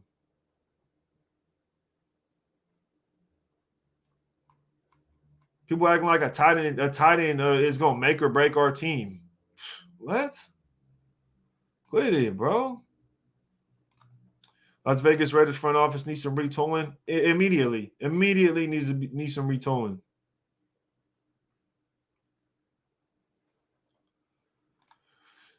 I just got his jersey last year too. Oh man. I like how Ray doesn't attach to players. Not gonna lie, that's a problem I have, especially when I have their jersey. Shake my head. Well, people would say, well, this is one thing I would say, Purge. People would say, oh, well, Raid is a Derek Carr stands or whatever. And for me, it's like, okay, I defend Derek Carr, but at what point have I said no? I don't want to get rid of Carr if there's an upgrade. No, I don't want to get rid of Carr if it makes sense. When have I ever said that? What I've always been against is when people say get rid of Derek Carr and have no fucking plan. They have no clue what they're talking about. People will say get rid of Derek Carr, blah blah blah, and have no clue what they want to do in the next 2-3 years. That's all they want to do is get rid of Derek Carr. It's like, you a stupid ass motherfucker. You ain't even thinking about shit. You ain't even think. Like, bro, think about this. We paid Rodney Hudson to play this year, right? We paid Rodney Hudson to play this year. At the end of the day, he ain't playing for us. He's playing for another team going to the fucking playoffs. This is the kind of shit I'm talking about. That's the kind of planning we do, where we would sit back and say, get rid of your quarterback. Jonathan says, even DC doesn't want to be here at this point. What was he thinking about in his pressure? He said a lot of things were on his mind. Carr needs to speak up and stop lying. 100% agree. Carr needs to step up and be a fucking leader. Carr needs to step up and call out the organization if it needs to be called out. I don't care what you think or feel about Carr, but if Carr's been here the longest, if Carr's been here the last 8 years, shouldn't he be the one that actually steps up and says something about the organization?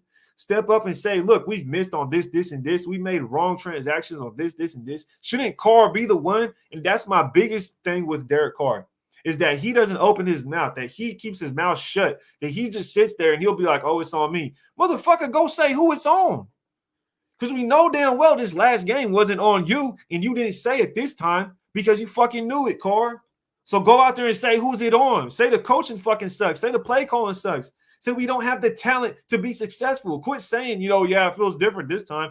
Yeah, we have the talent on this team. That's fucking bullshit, bro. Because if you look at every single successful team in the playoffs right now, any team you compare us to, any fucking football team you compare us to, we do not have the same talent.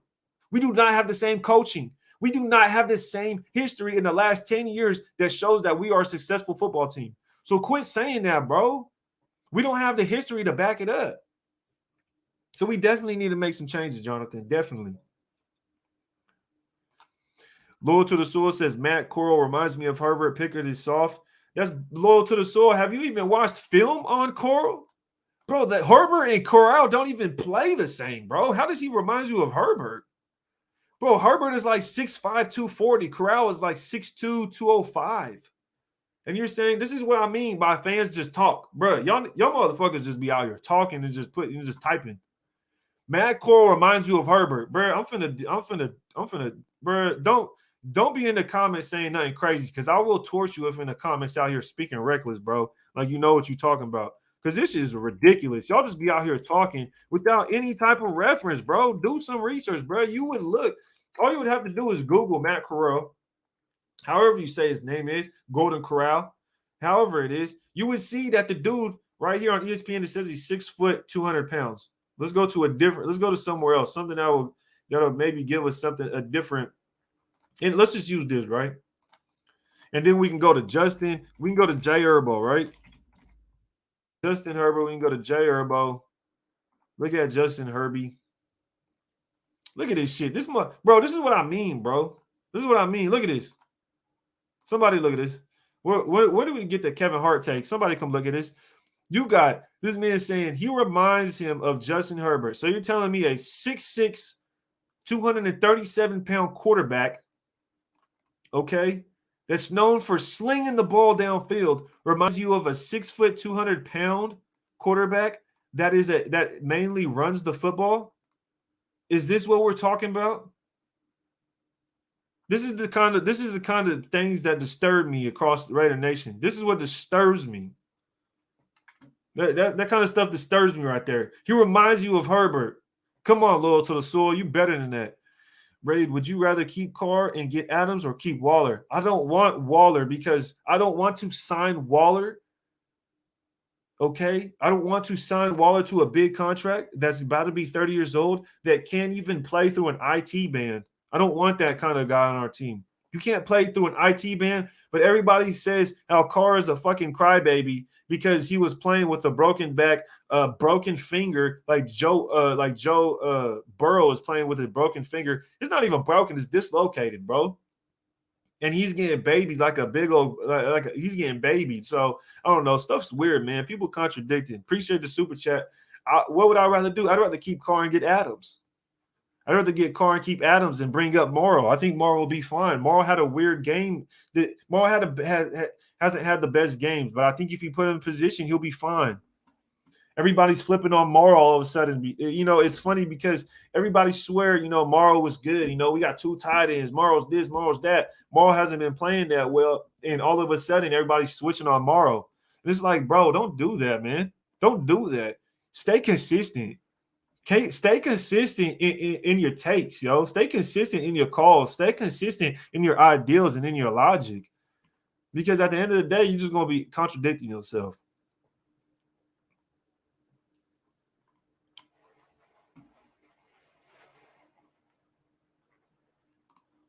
That's what y'all said about Herbert. Who's y'all? Because I like, first off, loyal to the soul, what did you say about Herbert?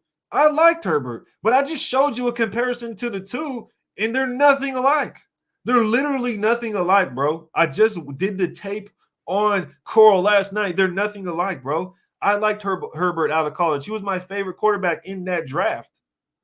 He doesn't remind me of Herbert at all. Matt Corral doesn't. So I don't even know what you're talking about, bro. Bradley has been questionable with this zone coverage calls with Abrams. I don't even know what's going on with that. You know what I mean? I feel like Gus Bradley's, you know, I said it last week. I feel like Gus Bradley's defense puts players in position to be successful, and people just fuck up, bro. People are just playing like shit. But I don't know what it is about playing against the Chiefs because, boy, they be torching us. Mike Belly with the super chat. He said, blow it up. Best case scenario, Goodell forces Davis to sell, but I'd settle for a new GM. No loyalties to any of these players or coaches. It just depends who the GM is, man. We need somebody with some swagger. We need somebody who's going to step in there and not fold. We need somebody that's going to actually step into the plate and be a solid contribution to the damn team. But I'm a let me just get down to the bottom of the comments real quick. And I want to bring up that Devon Deablo. He talks a little bit about, I see Exo Sounds in the building, man. Haven't seen you in a minute. He says, what's up, Ray? Question. Say we do move on for quarterback. Who is on the radar for you? Same thing for new coach. Who you got? Just a quick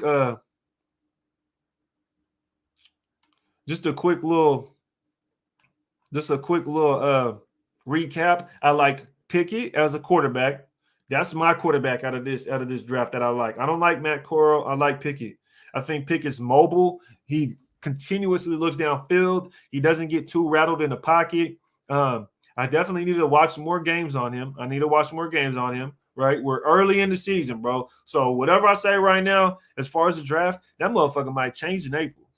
That thing might change in April. So don't get too hyper attached to what I say right now, because everything changes. A guy might be going through, might be training for the draft from now to April. It might get hurt and his draft stock might fall. So a lot of stuff might change, but I like Pickett personally as quarterback. For a coach, I feel like if we brought a Pickett in, you could bring in a Kellen Moore. I think you could bring a Kellen Moore in with a Pickett and we'd be solid. But it doesn't matter. But if we went and got Pickett, I wouldn't want him to start. I would keep Carr. I would draft Pickett and I would keep Carr. It's that simple. And what that would say is, look, we're building for the future. We actually have a plan. We actually have a plan in place for the future, right? You go get Pickett. He sits behind Carr in Carr's last year in his contract. Whether you let Carr ride his contract out for the whole year or you trade him before the deadline and then you bring Pickett in halfway through the season, whatever you want to do, depending how the season is going, or whatever you choose at that point, I don't care, because you had a guy be able to sit through an offseason, be able to sit through NFL games, sit behind a true actual competent quarterback, and then you'll be able to bring up a guy that that you potentially think could take you to, to that next level, into a healthy situation. I don't want to bring Pickett into this, oh, we got to build the team up situation. No, I don't want to do that. I'd rather bring in Pickett to a team that we are building up for the next year. So what I'll do is I get Pickett, right? I'd get Pickett. You're sitting behind Carr. Then I go get my veteran right tackle. I go get my veteran wide receiver, and I get my veteran D tackle. You need those three veterans, in my opinion. You got to get the veteran on the offensive line, in the wide receiver room, and that defensive tackle. Proven defensive tackle. This is proven talent in the league that we need. We got the cap space. You trade Waller for any of those proven positions. Whether you go get a draft pick and a proven D tackle, I would trade Waller for a proven defensive tackle and a decent draft pick. I would do that. Personally, I would do that.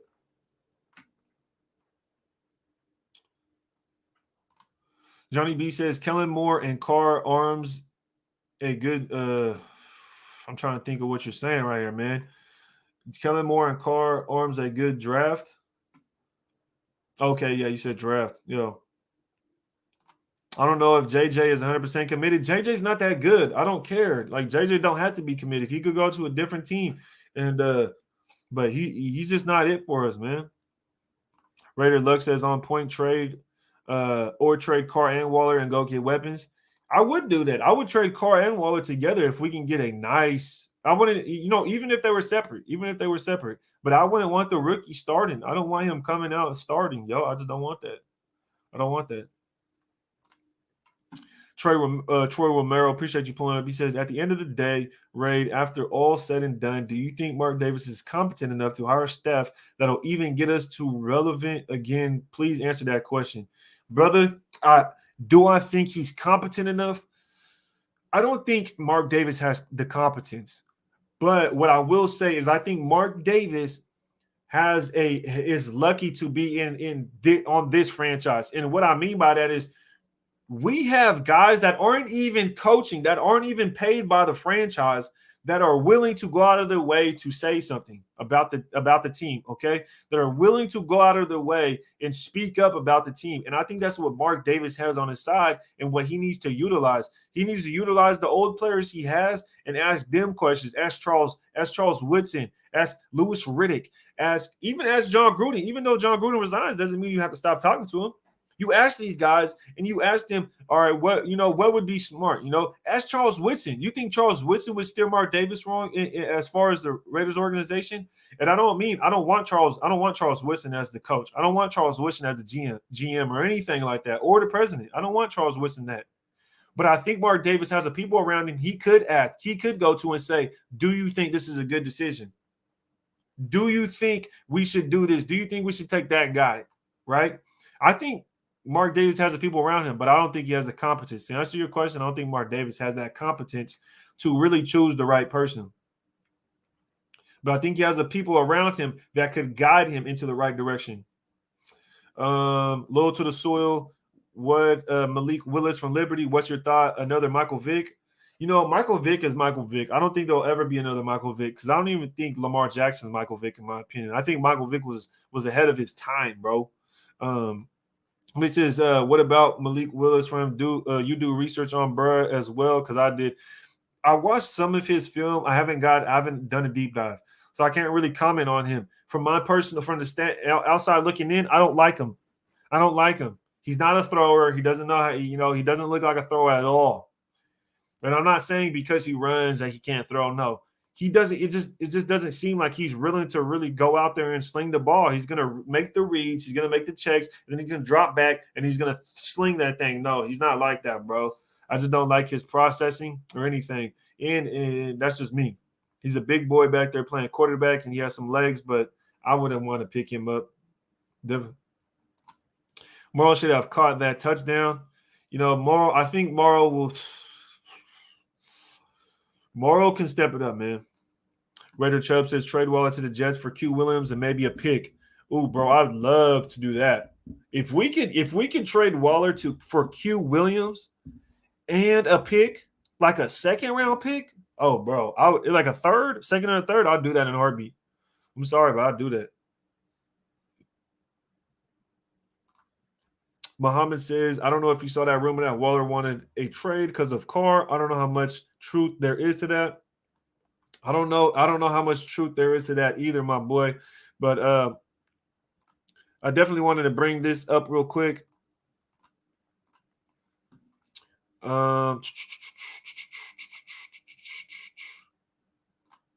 And did you guys see Divine Deablo?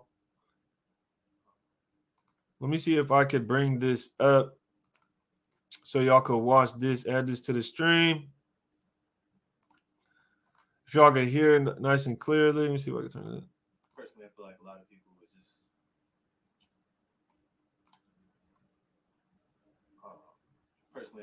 of people would just lack of better terms, fold.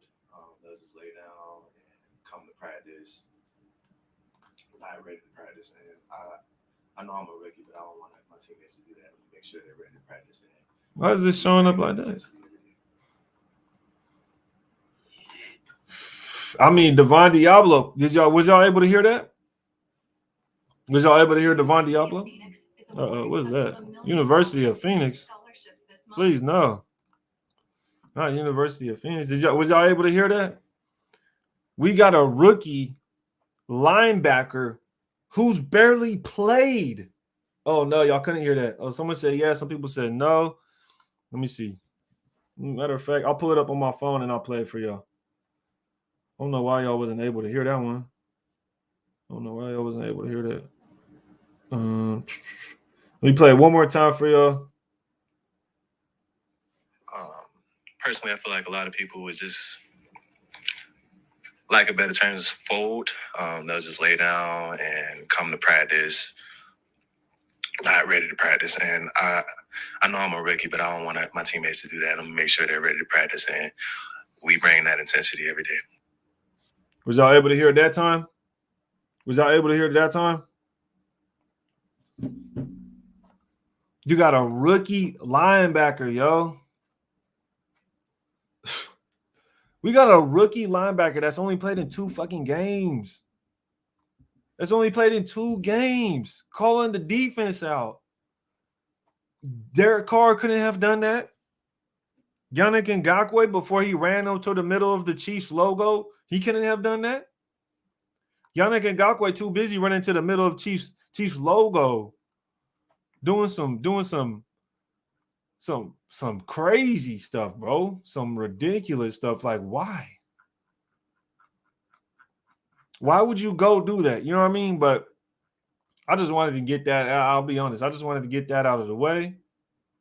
I just think it's funny how we got a rookie linebacker doing this, and not any of the vets. So it's just funny. It's just funny to me, man. It's funny to me. White Tyson with the super chat says Biscotti is not a leader of men. No, but spaghetti, Biscotti, Basacci, I don't care what you call him. That boy garbage. He is not the one that needs to be head coaching, and it's frustrating. It's upsetting, man. At the end of the day, it's upsetting. It's upsetting. Bruce Davis with the question says, Raid bro, please tell us what we need to get better. We need a GM we need a GM that is willing to hold people to the fire, man. We need a GM that's actually knows what they're doing, that has experience, that's a leader themselves, right? We need to make the right draft picks. It really is that simple. Really is that simple for me. It's that simple for me. Because when you have guys like Divine Deablo, it's just weird. Divine Deablo, a rookie that's played 2 games so far, is already calling people out, but we can't get that from anybody else. We can't get that from Carr. You got Carr saying Greg Olsen's calling good plays. Carr, either you're playing like shit, bro, or them plays are garbage and you're lying. And either way, you're wrong. Because if the plays are bad, that's your ass, because you're not willing to call anybody out. And that's terrible. I want my quarterback to call people out. I want my quarterback to start saying something besides it's on me. I'm tired of that, bro. I need verbatim. I need verbatim details, bro. Like, you can't be having this wishy-washy stuff. Jimmy132. That boy, hold up. My brain's about to explode. Ladies and gentlemen, the chats, look at this. This man got a Chargers helmet as his profile picture, talking about we need Marcus Saturday to play. Am I confused right now? Jimmy132, please explain how you got a Chargers helmet as your picture profile, but you saying we? Who's we? Because whatever you talking about as far as we, I ain't part of that group. But Jimmy132 says we need Marcus Saturday to play. He might lead us to a victory. Man, I don't know what to say to that because you got a Chargers helmet as your profile picture. I'm disgusted. I'm appalled. I'm flabbergasted. TC, what's good with you, boy? He says, what's good, Raid? This team is just collecting a game check now, yeah, including the coaches. That's what I'm afraid of, TC, and I think that's what it is. But let's go ahead and get a second opinion from my boy Sanjit. My boy Sanjit just pulled up on us. I'm gonna wait for the thumbs up if he's good, and we're going ahead and get a second opinion from Sanjit because y'all know how I be. So let's see what Sanjit has to say, man. How we doing, brother? How you doing this morning? What's going on, man? What's going on? Let me see if I can turn this here for a second, and maybe that'll be better. Man, my camera died, man. So I'm on my phone, so I apologize, man. See if I can looks clear. It looks good. I can hear you. It looks good. Perfect. Yeah, man. Yesterday's game was terrible, bro. Like I don't even know what to say at this point. Like, there's so much that went wrong yesterday from the first play of the game. Yeah. It's just not acceptable, man. How do you go from being a team that started off 5-2, scored a lot? In my opinion, we scored enough, right, in the first couple of weeks, and our offense looked good enough in the first couple of weeks, and then we fall off. How does that happen? How does that happen?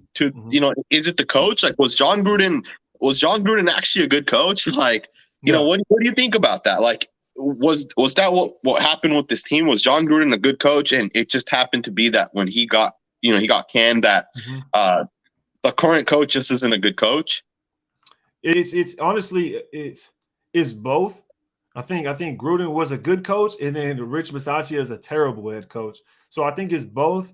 And then in between time, right? You bring up the fact that we're 5-2, and we let go of Gruden, or Gruden resigns, right? We win 2 more games, but then we go 5-2. We go into the bye week. Ruggs gets into the accident, and ever since the bye week, we've been 1-6 so far, or 1-5. 1-5. Yeah. 1-5. So for me, I think it's the fact that Gruden was resigned, right? The team had an understanding like, oh, we could stick together. We could fight. We could go through, do this together, right? But then you have a young guy in Ruggs. Like, you got to think Ruggs was only in his second year. Go out there and kill somebody. Yeah. He didn't just get a DUI, right? He just didn't get a DUI. He didn't just like, oh, he got pulled over, No, it was great national news that our, superstar wide receiver killed somebody in a drunk driving accident. And I think it demoralized the whole team. Demoralized the whole team. So I don't think I think it's both when it comes to the coaching, but I think the fact that the Ruggs accident happened demoralized the whole damn team, bro. The fact that Jacobs comes out and he says, when we went to go play the Giants, I even felt some way. I got emotional before the game, and da-da-da-da-da. And it just by him saying that, it impacted the players. For a fact it impacted the players. So I think it demoralized the team when the Ruggs situation happened. I think that's the number one thing. And also, if I'm not mistaken, last year Ruggs was injured. Our record was a losing record when he was out. I believe we only won 1 game last year when he was out, and the rest of them we lost. So I think he did make a huge impact on this team just in that comparison. That's the only thing I could really use. Because without Ruggs this year, right, we're 5-2 with him. We were 1-6 without him, right?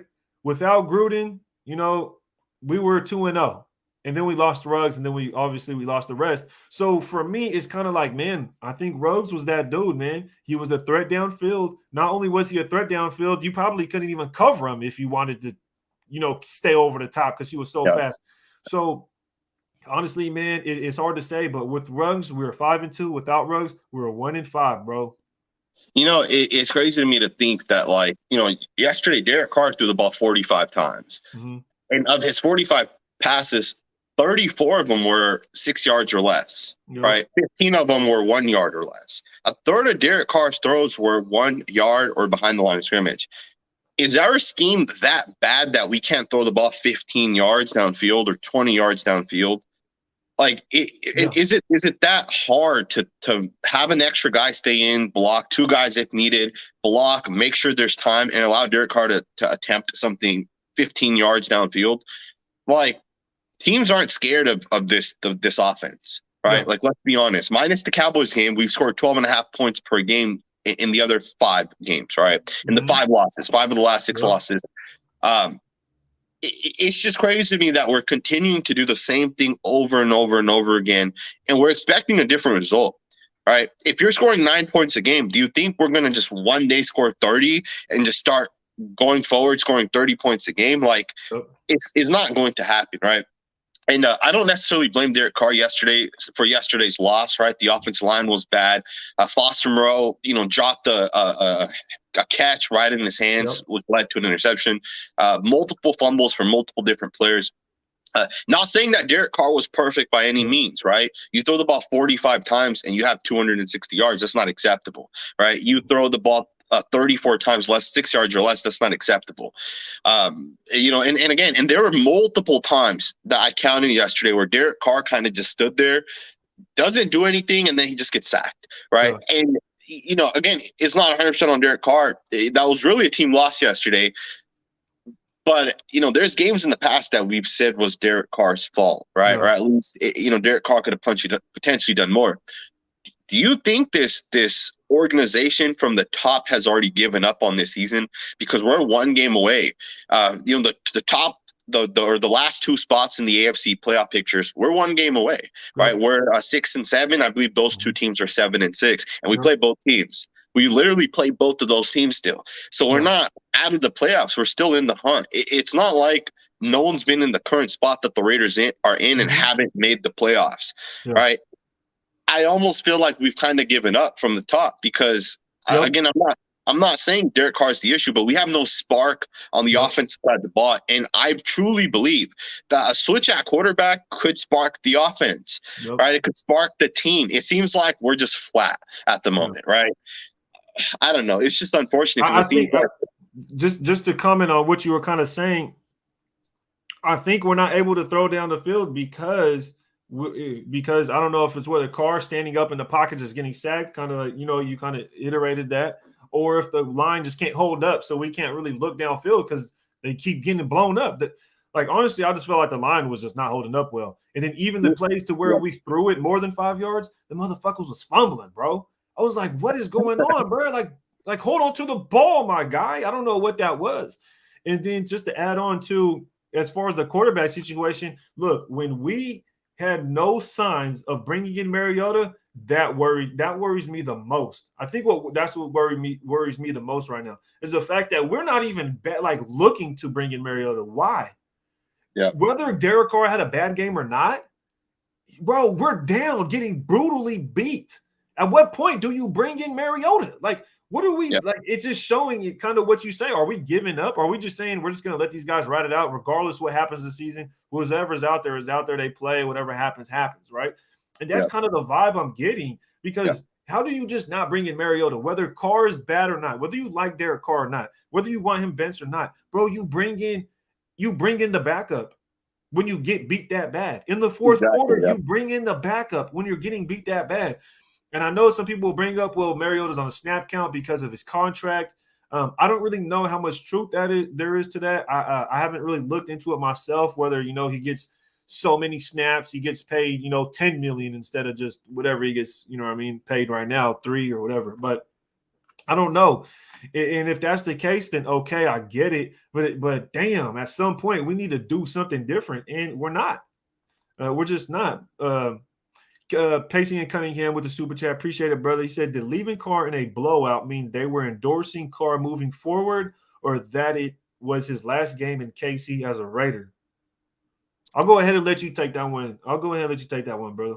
Yeah, so I honestly think it means the opposite. I think, if you have trust in your quarterback that this is our future quarterback, you pull him because the game's over. He had taken a huge hit on that fumble. He took a huge hit, right? He was trying to, run to his right, and a guy blindsides him. You would take him out of the game to avoid those type of hits. Yeah. Even when that hit happened, you decided not to pull him out of the game. He came back the next drive. Yeah. Right. So to me, I feel like the coaching staff looks at it like, if we put Marcus Mariota into the game, it has nothing to do with this contract. That stuff does not matter. No. Rich Bisaccia does not care about contracts. This doesn't impact him. He has this season to prove that he's a future head coach. Right. No. To me, if Derek Carr is not coming into the game, it's because they feel that if Marcus Mariota comes into the game and he sparks the offense, that everyone's going to say, put in Marcus Mariota. And maybe Derek Carr loses his trade value. Maybe their decision going forward already is that Derek Carr's their guy, right? And we don't want to spark, or we don't want Marcus Mariota to come in and potentially spark the offense. Either way, if you had the confidence in Derek Carr, you pull him out of that game yesterday. Yeah. Do you think Patrick Mahomes was going to take the snap when the score was already 41-9? Do you think Tom Brady would take the snap? If they're up by 35 plus points in the fourth quarter? Right. If it was the other way around, and this has happened, right, where teams get behind by big amounts. The Kansas City Chiefs lost to the Tennessee Titans a couple weeks back. Huge butt kicking. Patrick Mahomes got pulled, right, and they put their backup in because they had given up. Mm-hmm. And that's what you do. You don't keep your future in a meaningless game. Remember, Derek Carr broke his leg against the Colts. And when some people are saying we should have taken him out, although I don't agree with it, but some people are saying you don't want to hurt, your future. I don't know, man. What do you think? It's hard for me to say because everything you said, I agree with. Everything you said, I 100% agree with. But at the same time, it's like everything contradicts itself, Okay, you take him out, then you don't want to spark. You don't want that Mariota spark to happen, right? You also take him out. You would want to take him out if he's your future moving forward, right? You don't want to get him hurt. But also at the same time, if he's your future moving forward, you don't want to take him out and Mariota spark. Give him that spark. You see what I'm saying? So it's like almost like a tug and pull relationship. It's weird. How do you move forward with that? I don't know. Personally, I don't care. If Carr's your guy, moving forward, you put Mariota in. Who cares? Yep. You don't want to get your guy hurt. It's that simple. You know what I mean? Yep. That's just how it is. That's personally just what I think. I mean, if Mahomes were to get pulled in the backup, all of a sudden they start moving downfield and they score a touchdown, people aren't going to say, oh yeah, Mahomes. Obviously, that situation is completely different. But it's still a good point. That's a good point. Mariota his potential is a lot better and closer to Carr than Mahomes and Henny are, right? And you see what I'm saying. Cody Jackson with the super chat says, extra guys block, then no one's open. We spread the field. Carr gets sacked. Still no run game. This is complete lack of talent. I'm going to agree with that 100% because I've been saying we don't have talent. I've been feeling like we didn't have the talent to be a competitive football team. That's just how I personally felt behind it. What do you think on this super chat right here, man? Extra guys block, then no one's open. Yeah, I disagree with that. Yesterday, I watched the Kansas City Chiefs. They were doubling Yannick Ngakoue and Max Crosby or whoever the defensive ends were. They were chip blocking, and then those two guys were kind of just running like check down routes, right? And they had three guys, and they were getting open. Those three guys that were running routes were getting open. If you're gonna say you can't get open with three guys, that's an excuse at the end of the day. You have more time now because you're chipping, right? You should theoretically at least have more time. But a lot of that also relies on if you're chip blocking, is Derek Carr doing anything extra with the football? Is he potentially getting out of the pocket when needed? I think Derek Carr has the worst pocket presence in the entire league, right? I truly believe he just doesn't move around with the football.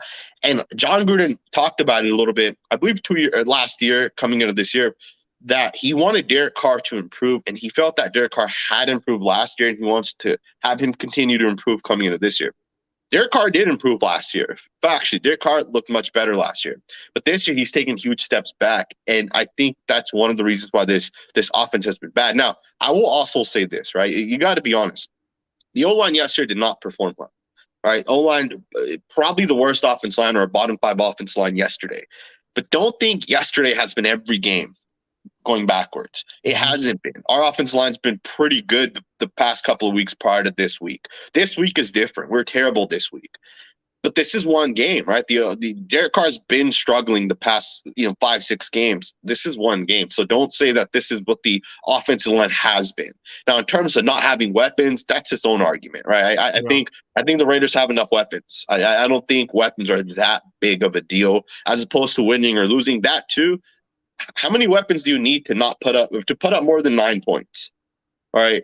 To put up more than 14 points. Like, you don't need many weapons in the NFL to put up points. Like, I don't know. It's just I see what you're unfortunate. saying. I see what you're saying, and I agree with you. You can't. This is what I was kind of saying the same thing about Foster Moreau earlier, right? People are kind of switching on Foster Moreau all of a sudden. In the past, Foster Moreau was the best. He could have went to any other team and been a first string. He's the best backup tight end ever. And all of a sudden, he has a game like this and last game where it's kind of rough, it's kind of rocky, and then everybody's switching on him. And for me, it's like you can't base Morrow's performance these last 2 games and switch on him like that. I don't think you could. I think if he was just consistently in, you would see a different Morrow in different situations, but you can't switch on him. So on the offensive line, they performed terribly yesterday. That was a terrible performance. They also performed that terribly against Kansas City the first time we played them.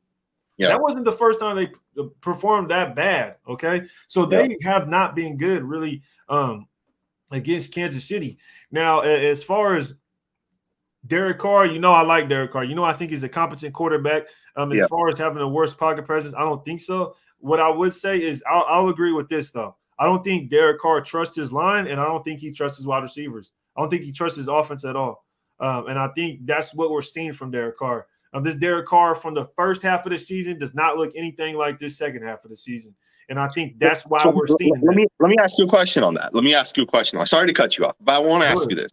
Okay, in the first 4 weeks of the season, right, this offensive line was absolutely garbage, right? We couldn't have been worse than we were in the first 4 weeks. But Derek Carr was an MVP caliber player in the first 4 weeks. The past 4 weeks, minus the Chiefs game, we've been better, right? We've been much better than the first 4 weeks of the season. Why is it Derek Carr was an MVP candidate in the first 4 weeks, but the last 4 weeks we struggled to put up 13 points? My number one thing to that is because the team was a different team. Having Gruden and Ruggs was a completely different team. I think having a bad O-line then was a little bit different because you also had somebody that had your back. You had Gruden who had your back, and you also had Ruggs who could bail you out. You could basically just, okay, I'm going to sling this thing. And I think that's where the confidence came from. You have that offseason. You have that time to build with these people. You get that rapport. You're out there at the park throwing the Ruggs now. You know what I mean? Now Ruggs is starting to get comfortable. It's a young kid at this point that you basically taking under your wing. You know what I mean? And you're building that cohesion with him. You're building that chemistry with the Ruggs now. And they did have chemistry. We've seen that. You know what I mean? He was our leading wide receiver in every statistical category, whether it was touchdowns, long passes, yards, I believe catches too. Maybe Waller had the receptions, but at that point, Ruggs was our guy. Ruggs was our guy. And I think what happens is you take away Ruggs, you take away Gruden, and it's the way they went out, and it just took its toll on the players. And some people will say, Carr plays scared. That Raider fan said Carr plays scared, which I kind of agree. I think he does play scared. I think his clock is way off. His timing is way off. So it's like he drops back and he never understands, like, all right, do I have the time to throw this ball or not? Or should I just check it down right here? And that, to me, his timing is way off when it comes to his pocket, his internal clock. That's what the term people use. His internal clock is way off to me. He has no idea. I agree. Yeah, he has no idea whether he's going to be able to just check it down right then and there, or if he could just move over to the left and then be able to create that two extra seconds by just moving to the left. I think his internal clock is way off, and that's the difference between the beginning of the season and the end of the season. And not only that, his receivers. I don't think he trusts his receivers at all. I don't think he really likes his receivers. I don't think it's really there, and I don't think he has that spark that he did at the beginning of the season. The spark isn't there either, and I think that's across the whole offense. So it's not me making excuses for Carr, because really, I didn't really say anything like he's playing extraordinarily good. I just literally said he's playing right. He's not trusting people. He's playing scared. And I agree with that statement. Now, just to end the statement, do I think Carr's a bad quarterback? No. I think if he had a consistent franchise and a consistent team, he had a receiver that was on the team for the last 3 to 4 years, like every other quarterback. If he had an offensive line that was at least somewhat consistent, if he actually had a coaching staff that was together and didn't have two coaches, for 3 different years, he's had 2 separate coaches in 3 different fucking years. In 8 years, you have 2 different coaches in 3 years. That's not, people might say Carr's inconsistent, but this franchise is the most inconsistent thing, just as far as, this team. But we're going to get to this super chat real quick. White Tyson, he says, we just ignoring that jump pass from Carr, stepped up and hit a cross for a first in the red zone. He didn't stand there on that one route, right? I mean, I hear you, White Tyson. What I mean? Sanjit, he's critical of Carr. Me, I'm transparent. I like Carr. So I might seem a little bit, less transparent when it comes to him. I think he played good enough for us to win yesterday. I think our defense it's just a bad team game, bro. It was just a bad team game. I don't really want to go down the Carr alley. I don't really want to talk about Derek Carr the whole time because we'll just get caught up in that, man. But appreciate the super chat. JR65 says, how do you guys feel about Deablo calling his other teammates out? Hopefully this team figures something out. So hopefully next year they can get better. I'll go ahead and let you tackle that one because I did touch on this earlier. I know you've seen the video. I know you had to. Yeah, Divine Deablo, bro. I think he's going to be a really good football player for this team. Diablo's a true leader, right? And maybe not today, right? Rookie, but you give him 2 to 3 years, that's a leader right there, man. It's crazy to me because the Raiders scored 9 points on the offense side of the ball. Have you, and tell me, and maybe I'm mistaken, have you seen during the game or before the game, after the game, have you ever seen Derek Carr yell at his right tackle? Have you ever seen him yell and say, step the hell up and get something going? I think it was Josh Jacobs that called out the team, I believe, last week. He said something about the team and how we're kind of flat. And that was Deablo talking about the team, right? All I ever hear from Derek Carr are excuses, or at least to me, that's what it sounds like, right? And I'm critical of Derek Carr. So to me, things he says comes. No, I agree. I touched on this earlier. I said, look, this is my biggest knock on Derek Carr is he always keeps his mouth shut. He'll just say, it's on me. It's like, well, it's step up, Carr. At some point, you have to step up. You've been here 8 years through all this stuff in the franchise. You just seen your young wide receiver you brought under your wing, bro, go through a tragic accident. Your coach that supposedly was going to be here 10 years where y'all seen a future together get like crucified on national media, and he had to resign. And you've been here since 2014, where we were 2-14 that year in his rookie year. So it's like, bro, you've seen everything transpire. It's time for you to speak up. It's time for you to step up and say something about the franchise, the coaching, the players. Quit saying if there's not enough talent, Carr needs to say there's not enough talent. I want a guy here to be here for at least 3 to 4 years. Cooper would have been here at least 3-4 years by now. Shit, he would have been here 6-7 years now. You see what I'm saying? So Carr needs to step up. Carr needs to step up 100%. He needs to open his mouth. He needs to stop sitting back and saying, it's on me. Nobody wants to hear that shit, bro. Step up like everybody else does when it's time, when shit gets, you know what I mean? Like, do something, bro. Here's the thing, right? And this is one of the issues I have with Derek Carr, right? I know you and I have talked about this in the past where I know you say Carr's a top 7 or 8 quarterback. Yeah. When it comes to one thing, right? Let's say making accurate throws, 25 yards or less. Derek Carr's probably one of the best in the league, right? But when you look at everything else, right? Pocket awareness, deep accuracy, right? Ball placement when you're throwing the ball 40-plus yards deep. When you look at being a leader of men, right? Derek Carr is terrible at all that other stuff, right? I know he's a great thrower of the football when it comes to 25 or less yards, but he's terrible at everything else. And that's why I don't think he's the quarterback of the Raiders. Antonio Brown talks shit about Derek Carr on Twitter, right? He talked shit about him. Antonio Brown posted a clip of him burning one of our corners, and Derek Carr overthrew the ball. And I think he did like a laughing emoji or something like that. And what does Derek Carr do? He doesn't respond. He doesn't say anything, doesn't do anything. You know, Tom Brady came out, I think it was like on that, I forget what it was called, but on that HBO show, he came out and was like, hey, you know, you're going to take that mother effer over me, right? He says things like that. Aaron Rodgers says, if you guys don't get a good team together, I'm getting out of here, right? Yeah. Aaron Rodgers says these type of things. Good quarterbacks step up and speak up and say stuff, and it almost seems like Derek Carr doesn't have that ability. Yeah. Do you think he's a leader? Like, do you think people realistically? Do you think people actually wake up and say, "Yep, Derek Carr's our quarterback. We're going to play for him"? Man, honestly, after all this, it's hard to say yes. After all that's transpired this year, it's just hard to say they do. Yeah, it's hard to say they wake up and like, yeah, I want to play for him. Honestly, I would agree with that. You know, I just don't think he has that. I just don't think he's speaking up when he needs to, man.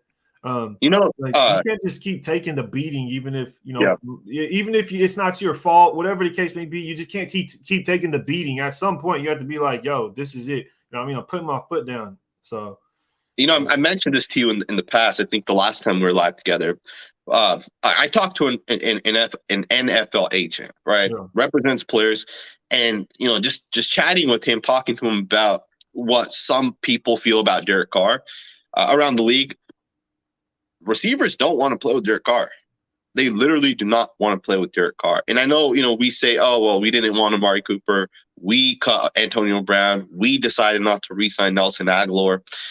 But at some point, you have to also think, like, do these guys not want to play with Derek Carr? Right? And you may say, oh, well, there's guys out there that play with Kirk Cousins or Jared Goff. And the thing is, I don't think Kirk Cousins is a better quarterback than Derek Carr necessarily. But he does, people still respond to Kirk Cousins differently than they respond to Derek Carr, right? And I almost feel like what this NFL agent told me, I almost feel like there's some truth to it, right? That maybe guys don't want to play with Derek Carr. And you can say, well, Devontae Adams wants to play with Derek Carr, right? And we don't know that to be a fact, right? Unless it happens, we won't know, right? And it's not like, Derek Carr was leading that team to the national championship and they're winning so many games, right? So it's not like that was the case there, right? I don't know, man. I know you said you don't want to talk about the Derek Carr situation, but it's just frustrating. I understand. As far as people not wanting to play with him, I don't know 100%. It would be hard to say. I think it would be more along the lines of people don't want to play for the Raiders, bro. That's what I would say before I would say Derek Carr, because we haven't been able to get big-time free agents or even keep players before Derek Carr was here. So I wouldn't really say it'd be Derek Carr, in my opinion. That's just my opinion. Let me ask you a question. In your opinion, if Al Davis was here, you think Al Davis would have given Derek Carr 8 years? Would Al Davis have given? Or you think he would have cut ties with him? Probably not. But I'll be honest, Al Davis was senile, bro. Al Davis was out his goddamn mind. He was the same guy that went and got Jamarcus Russell. But I mean, that's like his kid. But I'm saying Al Davis is the same one that had us just through shambles, bro. In 2002 and until the time came. I think it was 2011 when he passed. Yeah. 2012, 2011. So personally, it's hard to say, man. I don't think I think Al Davis maybe not. I don't know, man. It's hard to say. Let me get to this super chat. Demoke says, there's a reason Al didn't pass the job to his son. We should hire Louis Riddick as president of operations. How do you feel about that first statement? That's a tough statement to say. That's the reason. There's a reason Al didn't pass the job to his son. I mean, I'm not sure what that means exactly. What does that mean? Saying Mark Davis is incompetent. I mean, Mark Davis isn't the football guy that his father was, right? Like that's a fact. Al Davis loved the game. Mark Davis, not so much. The game. Yeah, it's just much different. Mark Davis also decided that I don't want to run this team, right? He went out and hired Reggie McKenzie when he first could, and then obviously got John Gruden, and then now Mike Mayock. I think it is a fact that Mark Davis does not want to run things. Now, I don't know if Riddick's the guy. I don't know, right? I know that's what Twitter says. Raiders Twitter says go get Riddick. What has he proven? right? Yeah. Has he proven himself? I don't know, and I'm just curious, generally curious. Yeah. No, he hasn't proven himself. But personally, I do like Louis Riddick. And the reason for it, it's not even because of just football IQ. It's not only because of whether you know that guy or know to pick this guy. It's because of the person, and it's because of the class. It's because of the style.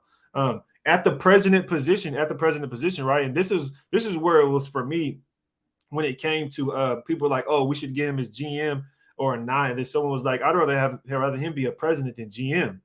And I kind of agree. I think we need people in place that aren't old, that aren't bitter, that aren't gruntled, Tom Cable type, Art Shell type, John Gruden. You know, like I'm tired of that, bro. It's old. People are like, oh, that's not the Raider way. I've heard people say that's not the Raider way. Motherfucker, the Raider way was in the 80s. Yeah. What is the Raider way? I was born in 1993. Yep. The Raider way for me is losing at this point. Same here, 1993, man, and we've done nothing but lose. Yeah, so when people sit here and try to hold this mystique in the Raider way, motherfucker, we ain't been doing nothing. So whatever the Raider way is that people keep bringing up, quit bringing that up because we need a way to win. Yep. We need a way to win. It's that simple. And I think we need someone with class. I think we need someone with style that can relate to this new generation. This is not 1983. This is not 1984. You cannot just go out there and have a beer before the game and rip somebody's helmet off and hit them with it. You know what I mean? I'm serious though. Like, no, I agree. I totally agree. People literally think in Raider Nation think this is what we're gonna fucking do. And it's like, bro, this isn't what we're gonna do. This is not how you win games. You need people with class. You need people that could go out there and relate to the players. When you were saying people didn't want to play with Carr, my thing is I don't think that's the thing. I think it's more having to do with our organization, our personnel, because the players don't like them. Why didn't Khalil Mack want to stay? I don't think Mack didn't want to stay because Carr was an issue. I don't think that. I agree. I don't think Hudson and Gabe Jackson strong-armed us into being traded because Carr was an issue. I think if Carr was an issue, Hudson would have came out and said something. Hudson, if your offensive line guy, if you don't like your quarterback, bro, and you're snapping him the ball, there's no way, bro. There's no way you're gonna sit there and just hold your tongue, or let alone just like, if everybody else is willing to say something, you're not going to say anything. So there's multiple guys. I don't think offensive linemen would talk. I don't think offensive linemen would talk out against quarterbacks. I don't think that would ever happen. Offensive linemen. I've asked offensive linemen specifically about Derek Carr. None of them talk bad about him. None of them said that he's not the guy, right? Every single one of them say Derek Carr's the guy. He's, it's not his fault or this or that. And the thing is it almost seems like it's a repetitive thing that these guys are saying. And I mentioned this in the past, and people are saying, well, if there's an offensive lineman saying Derek Carr's the guy, you got to listen to him because he's in the NFL.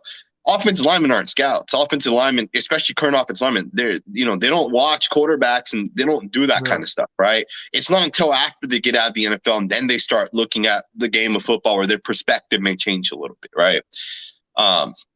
But you're right. You are right. I think this organization has huge flaws. It's interesting, though, because, once Al Davis passed away, you had the Reggie McKenzie era. I felt like we did a great job getting free agents at that time. I feel like people respected McKenzie and they wanted to play for McKenzie. Once we got John Gruden, I feel like we kind of struggled getting some free agents. In his first year, he was able to put together. He drafted some guys, kind of got lucky with Darren Waller. But then when Mike Mayock got here, I feel like we were able to draft well, right? Especially in the later rounds. Then Gus Bradley got here. He was able to bring his guys in. Mm-hmm. But you're right. Like we've struggled kind of, right? Especially on the offense side of the ball to bring free agents in. And I agree with you. Let's get a guy like Riddick if he's well respected, right? If people will come to the Raiders because of Riddick. Because right now, you're right. We struggle getting players, right? And I think a good coach could change that. Yeah. Now, when it comes to Riddick, just to touch on that, I don't think people would come in because of Riddick's per se. Yeah. I just think they wouldn't come here because of Riddick, right? Yeah, I feel like Riddick approaches somebody, you'll be like, okay, I could talk to this guy. You talk to a guy like Mike Mayock, I feel like you'll be like, oh, I don't know, man. I don't know. He seemed a little kind of a stickler too much, man. I don't want to deal with this. And an example of that is AB had a situation with Mike Mayock. How does Gabe Jackson have a situation where the contract talks end up leading to him and Hudson being traded Was that Mike Mayock or was that, you see what I'm saying? Why didn't Mac want to be here? Now, obviously, Mayock wasn't here at that time, but why did Mac want to be traded? And this is kind of why I'm kind of hard on believing like people didn't want to play for Carr. I think it's just the Raiders organization. That's just my opinion. That's just my opinion. You know, there's multiple players that didn't want to play here, bro, and it's just not on the offensive side of the ball. And so that's kind of hard for when it comes to Carr. And then even with Aguilar, it's like Aguilar. I don't think Aguilar didn't want to be here because of Carr. If anything, he was like, you know, I kind of like staying here. I kind of like being here with Carr because I'm doing well, but you know, I don't want to be in this organization. I don't want to be here. You know, when he was in the locker room and it came out him telling the locker room that y'all suck, I don't think he's talking to Carr, especially after we went out there. Carr was slinging it and was slinging him the football, and we go up so many points and then the defense loses it. I don't think he's talking to Carr. So it's hard for me to believe people are like, do you think Amari Cooper was like, I don't want to play for the Raiders because of Carr? I don't think so.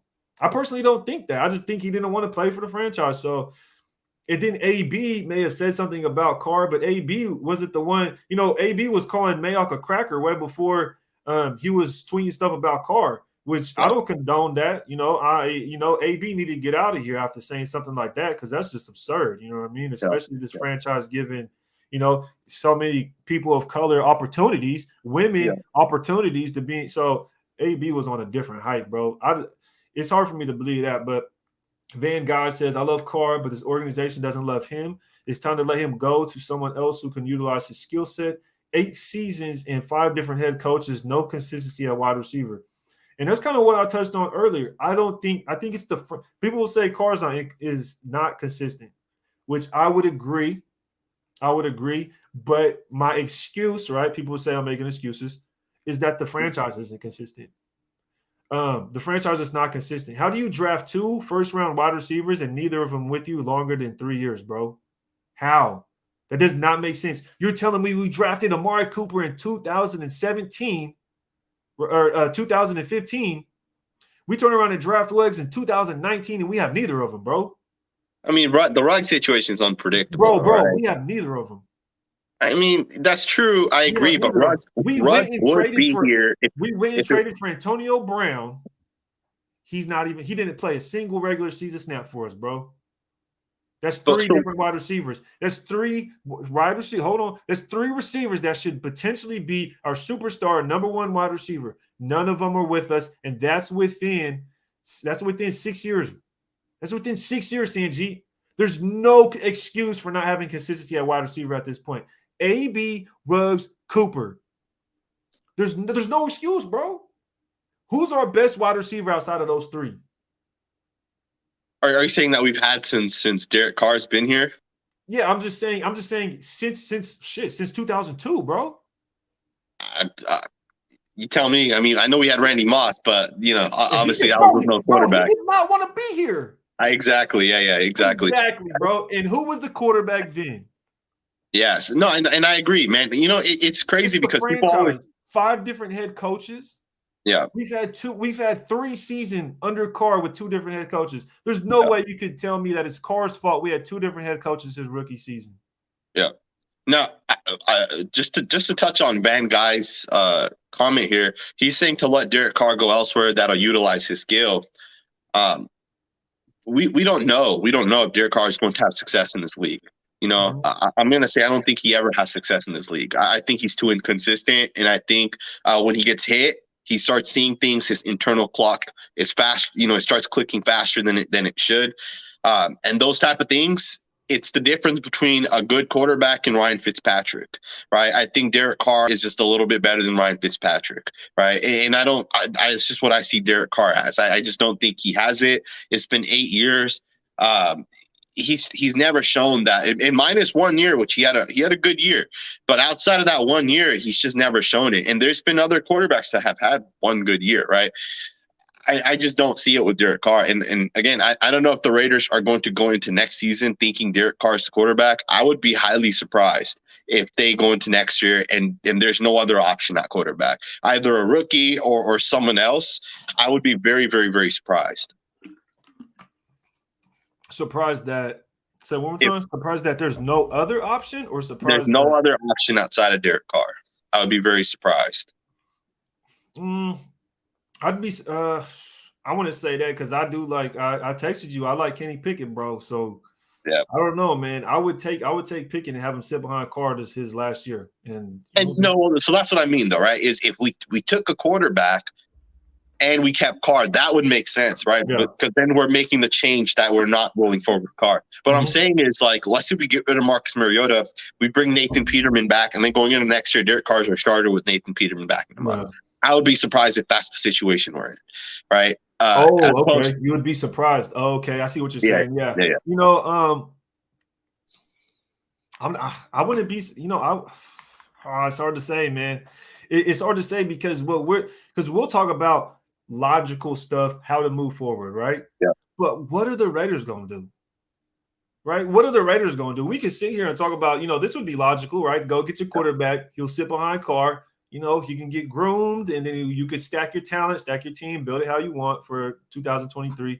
But what would the Raiders do? The Raiders would probably keep Carr, end up either giving him some type of crazy contract, give Waller a crazy contract, use all your money in those two spots, then use your money on Crosby or something, and then all of a sudden you're just locked up and you're trying to figure something out. And Crosby's me personally, terrible, I'm like, look, I would keep Crosby, I would trade Waller, and I would draft a quarterback and get rid of Carr before the trade deadline, depending how, you know what I mean? I would get rid of Carr before the trade deadline, or I would just let him ride his contract out and let him walk. Yep. You know what I mean? But you know what's crazy is Max Crosby, man. I believe, I don't know if this is true, but I believe he has more penalties at this point than he has like sacks, which is, it's crazy because the guy is going to want like $25-26 million. And, if he continued to play like he did the first 4 or 5 weeks, the entire season, he would have gotten that. But he's not worth that at this point. He's I wouldn't say he's inconsistent because he's still a good football player. Yeah. But if you think about this, right, and someone was trying to argue against this, I did a Twitter space, right? Someone tried to argue against this with me. I logged on to someone else's, and someone said to me that Max Crosby's still getting pressures, he's still hitting the quarterback. Just because he's not getting sacks, he's still having a lot of other positive plays. And I told this guy that, if you're pressuring Patrick Mahomes, or if you pressure Kirk Cousins, or if you pressure Russell Wilson, that doesn't mean that they can't still pick up 5 yards, maybe running the football. They can't complete a pass, right? Pressure doesn't necessarily mean much. Now, a hit's different, right? You can hit a quarterback, and even if he completes a pass, a hit still impacts the quarterback mentally, right? But pressure's overrated, right? I don't care that Max Crosby is about to break the 100%. Pressure record for Pro Football Focus. That's irrelevant, right? He has, I'm not sure, no quote me, I believe he has 5 sacks on the season. Right? Or maybe he has a couple more. Yannick Ngakoue didn't get his first sack until like week 6 or week 5 or something like that, right? And he has almost 10 sacks now. He's gotten so many more sacks than Max Crosby, and he's getting $13 million a year. That's a good contract. And even the Patriots have Matt Judon, who's also getting about $12 to $13 million as well. Those are good contracts. Those are the type of players you want. And I feel like that is one of the reasons why the Raiders didn't want to continue to pay Khalil Mack, right? That and the fact that they wanted to kind of start a rebuild. But like if we're gonna say we're gonna give Max Crosby $25 million, I would be against that, man. Flat out, I would be against that. I think that's too much money. Now, we'll obviously see what the Raiders decide to do, right? I don't know. I'm not the one making the decisions. I touched on that earlier in my live, and I said the exact same thing. And I tried to explain to people that, look, you can't get – and honestly, I don't know. I have to see the statistics specifically, but I believe Max Crosby has more penalties that lead to first downs, not just penalties in general. No, penalties that lead to first downs. I think he has more penalties that lead to first downs than he does sacks. That's, someone could look at that statistic and tell me, but I believe so. If we were to go back to every game and look at all the penalties he got that led to a first down, you're telling me that he doesn't have 5 or more? I think he does. So, he had 2 penalties, I think, yesterday, right? I think he jumped off sides twice. Yeah. One was, I think, a free play. The other one, they blew the whistle. But those free plays could be killer, man. You throw those balls up in a triple coverage, and sometimes the guy might come down with it, right? I just don't know because I like Max Crosby. I don't know if he's worth $25 million. Now, if he wants like 17, 18 million, maybe I would give him that contract, but not 25. In terms of trading Waller, because you mentioned it a little bit, I'd be opposed to trading Darren Waller. I think it's so hard having a good tight end, and I think it can make the world of difference if you have a good quarterback that trusts his tight end, a good offensive line that could allow your quarterback to make those throws as well. I think having a good tight end could definitely benefit a team, right? Yeah. Obviously, the Chiefs and the Niners have really good tight ends. Both teams are obviously in the playoffs right now. I'm not saying that a tight end leads to you making the playoffs, but yeah.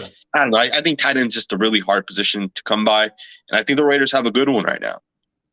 I agree. I think I agree that the Raiders have a good one. I don't agree that I think we should keep him because, one, I don't like the fact that he sat out against the Chiefs.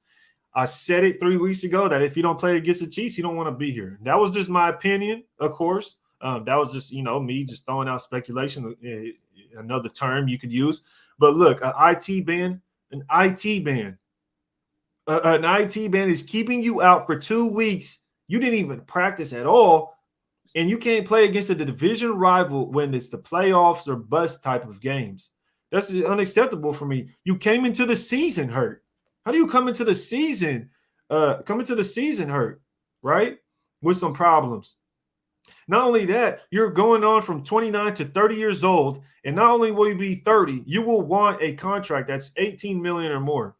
Easily 18 million or more. I'm not giving you that contract. I'm sorry. We've given up players that are younger, that are more talented for what? For Jacobs and Arnett. But we're going to keep a 30-year-old tight end and sign him to a maxed out contract? Hell no, bro. I can't do it. I'd rather go give that money to a proven wide receiver. I'm sorry. I'd rather give it to a proven wide receiver. Waller is not a wide receiver, bro. He's a tight end. I agree. So I totally agree. So you cannot move him to wide receiver. I know that's what we've been trying to do. It's not going to work. There's a reason he's a successful tight end and not a successful wide receiver. There's a huge difference there. One, I don't like the fact that he cannot make people miss. He does not break tackles. When he catches the ball, he's down. It's either you throw the ball to him and he catches it and he's down. He's fast, but he's not fast enough to where he breaks away from people and takes off for a touchdown because he'll get caught. So for me, it's like, bro, you're good tight end, but to me, it's just like, bro, you're not a playmaker. We can't just give the ball to you and then you make something happen. We have, for me personally, I'm not paying Waller that type of money. I'd rather trade him. He's about to be 30 years old. Let me ask you a question. If you're going to have lingering injuries, then that's what it is. Let me ask you a question. Right now, Darren Waller, is he a top 15 receiver, right? Consider wide receivers and tight ends as receivers. Every wide receiver, every tight end, they're receivers. Is he a top 15 wide receiver or receiver, whatever in general? A top 15 receiver, just receiver. Yeah. Honestly, I don't know. I'd have to go down the list. Let me ask you. But I would say he's probably somewhere around. He's somewhere around there. Okay. Yeah. So let me ask you another question. Which top 15 or top 20 receiver do you think the Raiders realistically have a shot at right now that we can get? Realistically, who could we get? Top 15? Because if you're going to trade Waller and replace him with that guy. You can't really say Adams because we don't know. We don't know, yeah. Situations. Allen Robinson. Is it realistic? Yeah, it's definitely realistic. I think we could get Allen Robinson. But would you pay Allen Robinson 14, 15 million, or would you pay Waller 17, 18 million? I don't know how much Robinson is going to get, but personally, I don't want to pay a 30-year-old tight end 18 to 20 million. I'd rather just go get a real wide receiver, bro. I don't know. I disagree. I think Waller's still in his prime at 30. I think he's, he doesn't have the same amount of usage as some other players. Travis Kelce just signed the max contract. Say it again? Using drugs. He does have. Come on now. Bro. If you don't think that shit breaks down on the body, how are you 30 years old and you're missing playoff contention games right now in the middle of the season? An injury's an injury, though, right? You don't know how serious that injury is. I don't think I don't think his drug usage in the past is going to impact him going forward. I think would he argue does. that if he used drugs for 5 years, right, versus if he played football for 5 years, I think the football would break his body down more. I think he can recover going forward, right? A lot of players use drugs, right? Let's not say Darren Waller is the only guy. Other players use drugs. Even Most today, there's definitely. players, Most definitely. Brett Favre. you know, yeah. Yeah, Brett Yeah, Favre was on them Norcos, boy. No, but I don't know. I just feel like, you're right. Like you said, we got rid of Mack, we got rid of Cooper, obviously Brown. Are we really going to get rid of Darren Waller too? Like, because I do think we need to keep some talent around and some playmakers. And I get what you're saying with the entire, he's not making plays, he's not breaking tackles, he's not doing this or that. Some people have also talked about the fact that there's, Darren Waller doesn't want to play with Derek Carr, right? Some people have said that. There's been rumors out there about that. I've seen 3 or 4 videos of these guys, like, Derek Carr overthrows Waller, he throws it out of bounds, and then Waller throws his hands up, or his body language speaks for itself. Yeah. Right? There's a video of them walking off the field right next to each other. They don't even look at each other. They don't even talk to each other. They're just walking, right? And it's things like that that make me feel like maybe Waller doesn't want to play for Carr, or maybe doesn't want to play for the organization. And I don't know if that's the case, that he doesn't want to play for the organization. If for a receiver, if they didn't want to play for someone, it would be the quarterback over the organization, right? And that's just my personal opinion. Yeah, 100%. It's just we're just in that spot right now that it sucks that we're in the season still, right? It'd be much different if the season was over and we're in the off season looking forward. It sucks because we're still in the season. We're not out of the playoff push, but although it feels like we are, right? Although it feels like we're kind of done. I think there's some changes that this coaching staff needs to make, man. I really do. And it's not just Derek, right? The super chat right here kind of hits on it too. Yeah. I'm gonna get to these super chats real quick because I got a little behind, man. Let's go. Pacey Cunningham says, if Zay replaces your number 1 and Parker is your right tackle and Abram is in coverage in the middle of the field and a coach kicks a field goal down by 30, it's hard to win. 100% agree, man. Yeah. That's kind of what I've been hit on. For me, what says we don't have talent is the fact that Zay Jones is a starting receiver on our team. We do not have talent if he's starting on our team. Is that right there? I feel like just plain and simple, it's just plain and simple, bro. What other team does Zay Jones start on? And that right there, you'll go searching and you'll probably find 2 or 3 teams. And I guarantee you they're not playoff contending teams. So and that doesn't make sense to me. Like, in my opinion, we're not worse than, we're not. Brian Edwards is not worse than Zay Jones. Deshaun Jackson, although he's banged up, is not worse than Zay Jones. It doesn't make sense to me. I almost feel like, I don't think Derek Carr is the type of guy to say, take Brian Edwards out of the game, right? He's not that type of guy. Yeah. I think it has more to do with coaching, which, again, it just doesn't make sense to me, man. It really doesn't. As far as Zay Jones, as far as not having the talent on this team, or just him being the starter?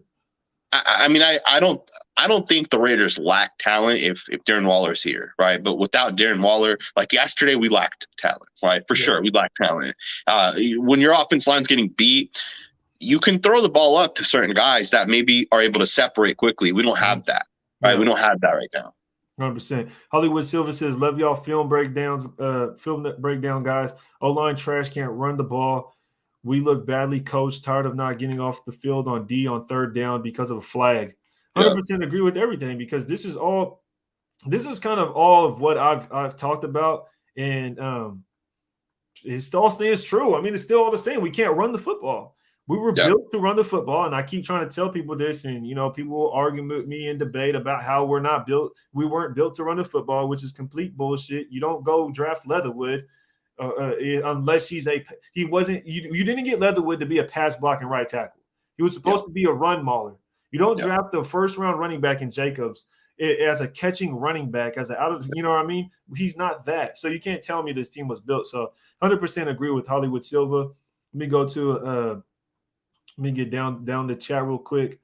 KC says, respectfully, but are the Raiders still more talented than the Chargers, Sanjit? I guess that's super chat for you. Appreciate the super chat. Thank you for the super chat, KC. I think if Darren Waller is healthy, I think we are. I think our offense, I don't think the Chargers have these superstar wide receivers or running backs. I think the only difference comes down to Justin Herbert's just better than Derek Carr. There's no question about it. Justin Herbert it's not even a comparison. Justin Herbert's much better than Derek Carr. At the things Derek Carr struggles with, right? Being able to get out of the pocket, being able to step up into the pocket, avoid pressures. Derek Carr can't do it, man. And I think Justin Herbert can. And I think that is the difference. If you switched Justin Herbert and Derek Carr, Justin Herbert has this offense scoring more than 9 points. Do you think we have a better record? Absolutely. What would our record be with Herbert, you think? I mean, I think a game like the Giants game where we scored 16 points would not happen, especially against a defense like the Giants, right? Or a team like the Giants. Even Washington, we scored 15 points. They only scored 17. I think we won that game. Right? I don't know if we would have 8 wins right now or 7, but I do think that, right? We would just basically swap records with the Chargers. I don't know about that. I think the Chargers have 8-9 wins right now. I think they're 8-4. I think the Chargers are 8-5.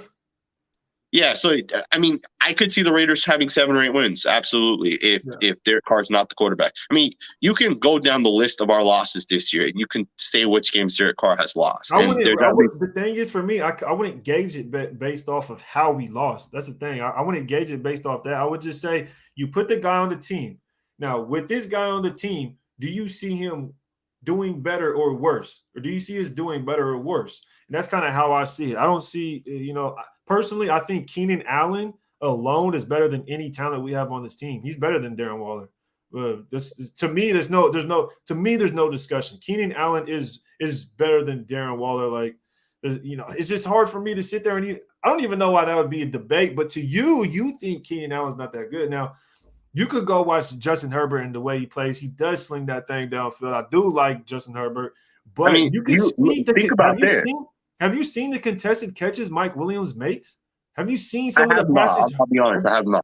Have you seen Herbert throw passes, bro? And they're just, bro, it's literally a 50-50 ball, dude. It's not even like a good pass. And the dude is coming down with these catches. Keenan Allen is making ridiculous catches, bro. And it's like, we don't have anybody doing that. We don't have a guy making somebody miss and then running for a 40-yard touchdown. We do not have that. And that's what I'm looking at in talent. When talent, you line up the Chargers roster, Keenan Allen is better than any of our wide receivers. Would you agree? I think Darren Waller is equivalent to Keenan Allen. I don't think there's that big of a difference. I think it's a huge difference, man. Personally, I think it's okay. Then we could go to Mike Williams. Mike Williams is better than all our receivers, man. I mean, as a receiver, right, as a pure wide receiver, you can argue that Hunter Renfrow, I know they're not the same type of receiver, but Hunter Renfrow separates. Hunter Renfrow creates space. He runs but he's a slot guy, bro. So how far are you throwing the football to a slot guy in most situations? You're usually throwing it 3 to 5 yards to a slot guy. I mean, Derek Carr is usually throwing it 4 or 5 yards. If it was Herbert, those are 20-yard throws, 15-yard throws. Renfro's not 15, 30 yards. Renfro's not running that far downfield. The thing is, we don't have a Keenan Allen and a Mike Williams. And I agree. I agree. Our offense is different. It's built differently. Yeah, 100%. And my thing is, I think we could do just fine with a Cook. Shit, let me ask you this. Do you know that Keenan Allen did not play yesterday? Do you know that? No, I didn't know that. And he didn't play yesterday. I did know that. Yeah, because I have him on my fantasy team. I had to take him out. So yeah. So he didn't play yesterday, and they played the Giants, and they dropped 37 points. Yeah. So again, you can say the Chargers have more weapons. I disagree. I don't, especially yesterday against the Giants. Against the Eagles, that we dropped 33 points, and we didn't have Waller. Yeah. So I don't think it's necessary. Weapons. That's what I'm saying. You can't really use the games. That's why I say that. You can't really use the games because Carr didn't have Waller, and he went out there and put up 33 points against the Eagles. But then, you know what I mean? This game, he didn't have Waller, and you seen what happened. We had three different fumbles and, an interception that technically wasn't Carr's fault, but still. Yeah. And that's what I'm saying. If you put Carr on the team to where he's just dropping back, airing it out every freaking play, the opportunity you get. Let me ask you this, man. Let's get off the quarterback real quick. Rashawn Slater or Colton Miller, who would you rather have drafted? I would rather have Rashawn Slater. Thank you. And right there, perfect example Perfect example of what I mean by talent. Rashawn Slater is talent. That's a talented offensive lineman, right? Yeah. That's what I mean, brother. What is the quality? And right now, matter of fact, right now, I ask you right now, who would you rather have right now this second, Rashawn Slater or Colton Miller? I would take Rashawn Slater. Absolutely. Bro, this is what I mean, bro. Yeah. And this is, who would you rather have right now, Keenan Allen or Brian Edwards? Keenan Allen or Brian Edwards? I would rather have Keenan Allen right now. But would you rather have Zay Jones or Mike Williams? Mike Williams, absolutely. But okay, let me ask it to you a different way. Okay, let me ask it to you a different way. Would you rather have Justin Herbert or Derek Carr? Oh, that was you that. Oh, never mind. That was you commenting. Yeah. You asking? Whatever. I already answered this question, bro. I already answered this question. Let me ask you. Okay, do you think if Brian Edwards was on the Chargers, right? Do you think he has a better career than he does with the Raiders? Just flat out, better career, yes or no? I think he'd have a better career with the Chargers. But that wouldn't be because the Chargers have this great offense going. They have this great left tackle. It has nothing to do with that. It would be because their quarterback's better. Their quarterback makes throws. You say Mike Williams has these 50-50 balls, right? Brian Edwards has how many 50-50 balls? I haven't seen him have any 50-50 balls this year. I see Derek Carr throwing passes and they fall out of bounds, right? People watch the broadcast angle. Like, for example, I think on the second drive of the game, Derek Carr threw it deep to Deshaun Jackson towards the left of the field, about 30 yards, right? But it wasn't even a ball thrown in bounds. The ball was thrown out of bounds, right? So is that really a deep throw when he's throwing the ball out of bounds, right? No, I remember the play, and it was just there was no way Jackson was going to get that. He was blanketed, and DJ ain't going over nobody. I totally agree. I totally agree with that. But again, our offenses aren't the same. That offense is built to swing the ball. You have Eckler coming out the backfield. You have this guy, right? Their offense is damn near air raid. You know what I mean? Our offense is West Coast dinking and dunking. So it's like any chance it's like if we don't hit that one deep play, then it's like, man, now we have to wait for the next deep play. You know what I mean? Yeah. With that Chargers offense, it's like after that deep play, if we miss that shit, we're going to come right back to another one. We're going to come. You see what I'm saying? So offenses aren't even close to the same. And I feel like if you put Herbert on this team, we wouldn't be winning more games, in my opinion. I'm sorry, we just wouldn't, bro. You couldn't tell me being 8-5 on that Chargers team changing Herbert on our Raiders team that we would be 8-5 like the Chargers. I just can't. I don't know about 8. I don't know about 8. But the thing is, think about it. Is he going to be throwing up those 50-50 balls to Hunter Renfrow like he could Mike Williams? He couldn't do that. And this is what I mean. Like, at some point, someone has to be a playmaker. Someone has to be a playmaker. Even if the pass isn't perfect, someone has to be a playmaker. We don't have playmakers, bro. Even Waller's not a playmaker. When is the last time you seen Waller just out there freaking mossing people, stiff arming people to the ground, trucking somebody and still running downfield? It never happens. When have we ever seen anybody catch a 5-yard pass and take it to the house? It never happens. Those are playmakers. Something we haven't had since Amari Cooper. Last time I remember is we threw a screen pass to Amari Cooper against the Chargers, and he took it like a 40-yard run all the way downfield, bro. That's the last time. And ever since then, we haven't had any type of playmaker to do anything ever since then, man. Even Jacobs, bro, has had open holes, running downfield, getting caught behind. Like, that shit's embarrassing. Yeah. Another super chat saying, G, you have inside connections. You should ask a player or reporter that knows what's going on in the locker room. Like, how do we go from 5-2 to 6-7? I've asked. I've spoken to players, man. The coaching staff's an issue. I'll just leave it at that. Tom Cable is an issue, right? From what I'm hearing, players literally don't like Tom Cable. Not just offensive linemen. There's other players as well that don't like Tom Cable. I'll just leave it right there, man. Coaching's an issue. No, I totally agree, man. And I went on a rant earlier about Tom Cable about this. I first started my YouTube this season, obviously, and it was the off season. People was hyping up Tom Cable. Tom Cable's the GOAT offensive lineman coach, and I sat quietly, bro, because I just didn't like Tom Cable. I'm not a big fan of Tom Cable, and like I said before, all these guys on the offensive line are draft picks we made while Tom Cable are here. Tom Cable's developed Brandon Parker, Colton Miller, Andre James, all these guys, Leatherwood and Simpson. So it's all on him. And I don't like Tom Cable. He's garbage. But let's get to the super chat. Vanguard 209 says all of the quarterbacks who are currently good, they all had at least consistent head coaches throughout their careers. Brady, Belichick, Rodgers, McCarthy, Mahomes was with Reed, Wilson with Carroll. I mean, 100% agree with that. 100% agree with that. And I think that's kind of the direction we were going with Gruden and with Ruggs, right? Ruggs would have been here, this season, and then we would have finally been into year 3 with Ruggs and Carr and Gruden. See what I'm saying? And I just don't think we have that consistency as a franchise, which is Van Gaal. I think Van Gaal is saying you got to have the same coaches. You got to when it's time to move on from players, you have consistent key players you keep. Yeah. You have your one wide receiver, you have your quarterback, maybe your running back, couple of linemen, and then your key defensive players. But we don't do that, right? We trade all our key players away. So we haven't had any consistency. I really appreciate you bringing me on. My phone's about to die. I don't have my charger with me. But I do appreciate you bringing me on. I'm going to see what's going on with my camera. I think it might have died. So I might have to run and go buy a new one. But I appreciate it, man. I really appreciate it. Let's talk again soon. Yes, sir, man. We gotta do some more film breakdowns. Appreciate Sanjit pulling up, man. Make sure y'all check Sanjit out.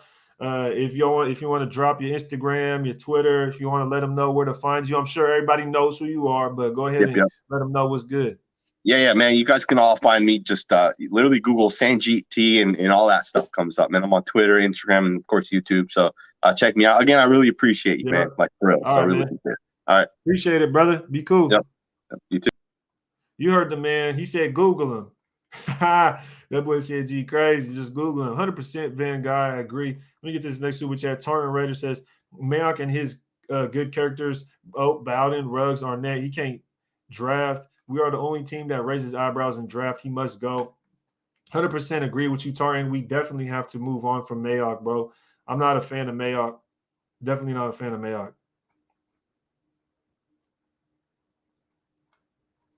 Let me get to this next super chat because we did get a little behind there. Me and CNG be going back and forth, man. Fierce Raider pulled up. He said a lot of people are saying that Max Crosby is getting unfavorable calls against him, and he is getting held every play. What do you say to that, Ray? Honestly, man, you got to deal with it, bro. Like you got to deal with it. I don't care if you're getting held. I don't care. I don't care what excuse you got. You got to deal with it. You got to get it done because look, at the end of the day, nobody's safe. If Carr ain't getting no excuses, everybody wants him gone. He's not getting it done. I mean, look at Arden Key. Arden Key his nickname was Arden Almost Key. You know what I mean? So I don't know, man. Crosby needs to get it done. 5 sacks on the season. He has more penalties than he has sacks.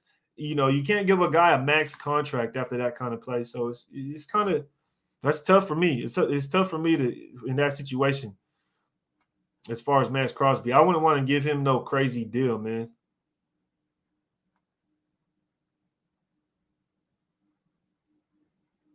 White Tyson said wide receiver 1 has more impact on the games than tight ends. Look at Ruggs. 100% agree, man. And that's why I feel like we need a wide receiver 1 instead of having a wide receiver 1 at tight end. That's just my opinion. That's just my opinion. Of course, this is my opinion, but man, I would rather have a wide receiver 1. When you throw it downfield for a 50-50 ball, you're not really throwing it to your tight end unless your tight end is running. And then not only that, your tight end can get chipped. Your tight end can easily get double teamed from being inside of the field. When you put a guy out wide, then you're taking away the safeties over the top. It's opening everything else up a lot more. With Waller, I don't feel like people really – I feel like Waller don't open it up for us, man. He don't do enough. The dude don't break enough tackles. The dude don't ain't making enough plays down the field. He ain't making any like crazy catches to where he's just out there highlight. You know what I mean? It's just a highlight reel. No, he's just a catch and then he gets tackled. You know what I mean? Carr makes a good throw. He catches it, then he's tackled. Like, bro, make a catch that's 5 yards and then break a few tackles and run for another 30 yards. That's a playmaker. I'm not going to pay you maxed out contract just to catch a football. That's it. You're not doing anything Alvin Kamara does. Travis Kelce breaks tackles. Travis Kelce gets way more open than him. You know what I mean? Look at George Kittle. George Kittle got Jimmy G throwing to him. He'll catch a football and break 3 tackles and score a touchdown. Darren Waller don't break tackles. He just falls to the ground. We got Alexander Martinez pulled up. He says, And that's where I disagree with seeing Zay can't catch and bad route running, and Edwards look like he's going through the motion. We need weapons. 100% agree. I think the Chargers have way better weapons than us, bro. There's not even, bro. The Chargers have better weapons than us, and their deep in their way they run offense is way better. People, stop the cap. Yo, that shit crazy. Someone said he's smoking that lean. Someone said he's smoking that lean. What? Chargers scored 6 against the Ravens. Okay. 17 against the Cowboys, 20 against the Washington football team, 20 against the Vikings, 13 against the Cowboys. Ooh. 100% White Tyson. White Tyson always coming through with some facts, man. And look, call it what you want, bro. Call it what you want. But shit, y'all know damn well. Who do you want to call? Ghostbusters. My watch tripping. I'm not sure I understand. All right, I get it. It was a joke. There's no way we have more talent than the Chargers. There's no way, bro. We had Cook cooking over here. Cook was one of the best tight ends in the league when he was over here. Now look, he's with Herbert. The boy ain't even doing nothing. So that's why I don't even trip off who the tight end is, really. Whoever the tight end is, they gonna eat. And Mike Williams and Keenan Allen, they way better than what we got. Sherbert throws a lot of ducks, and his wide receivers make the 50-50 balls. None of our guys can get that for him, this team. Yeah, 100% agree.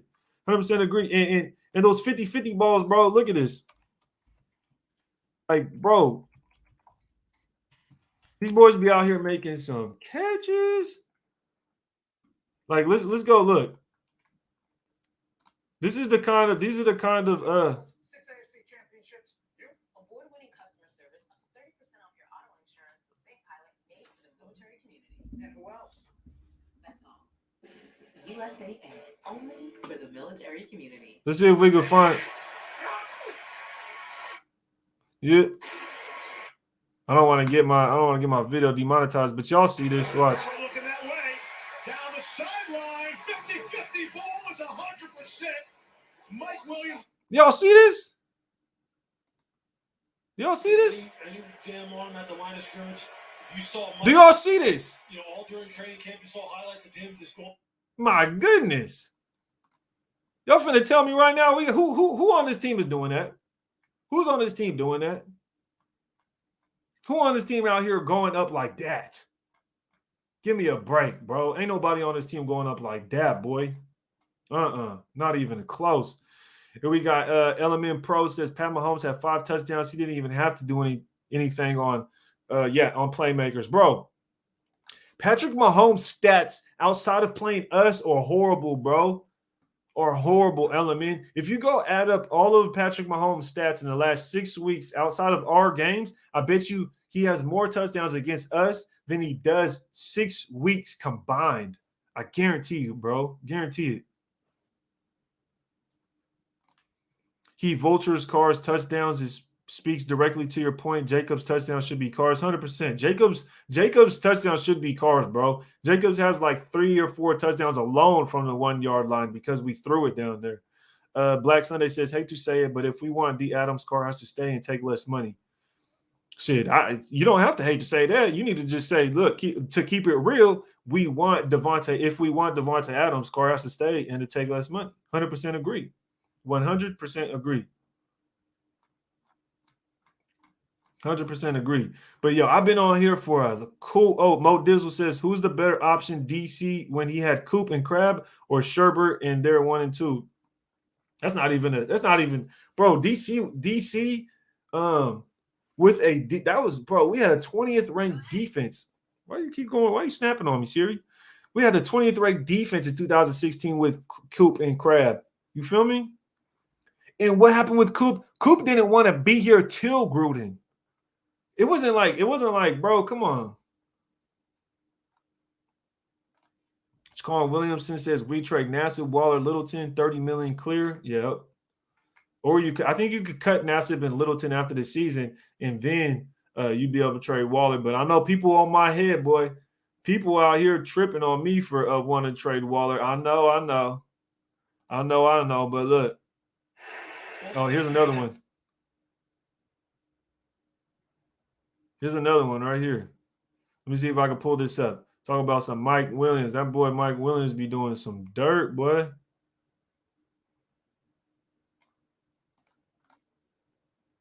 The boy Mike Williams be going crazy, boy. Yeah, we got to cut them, get that cap space, man.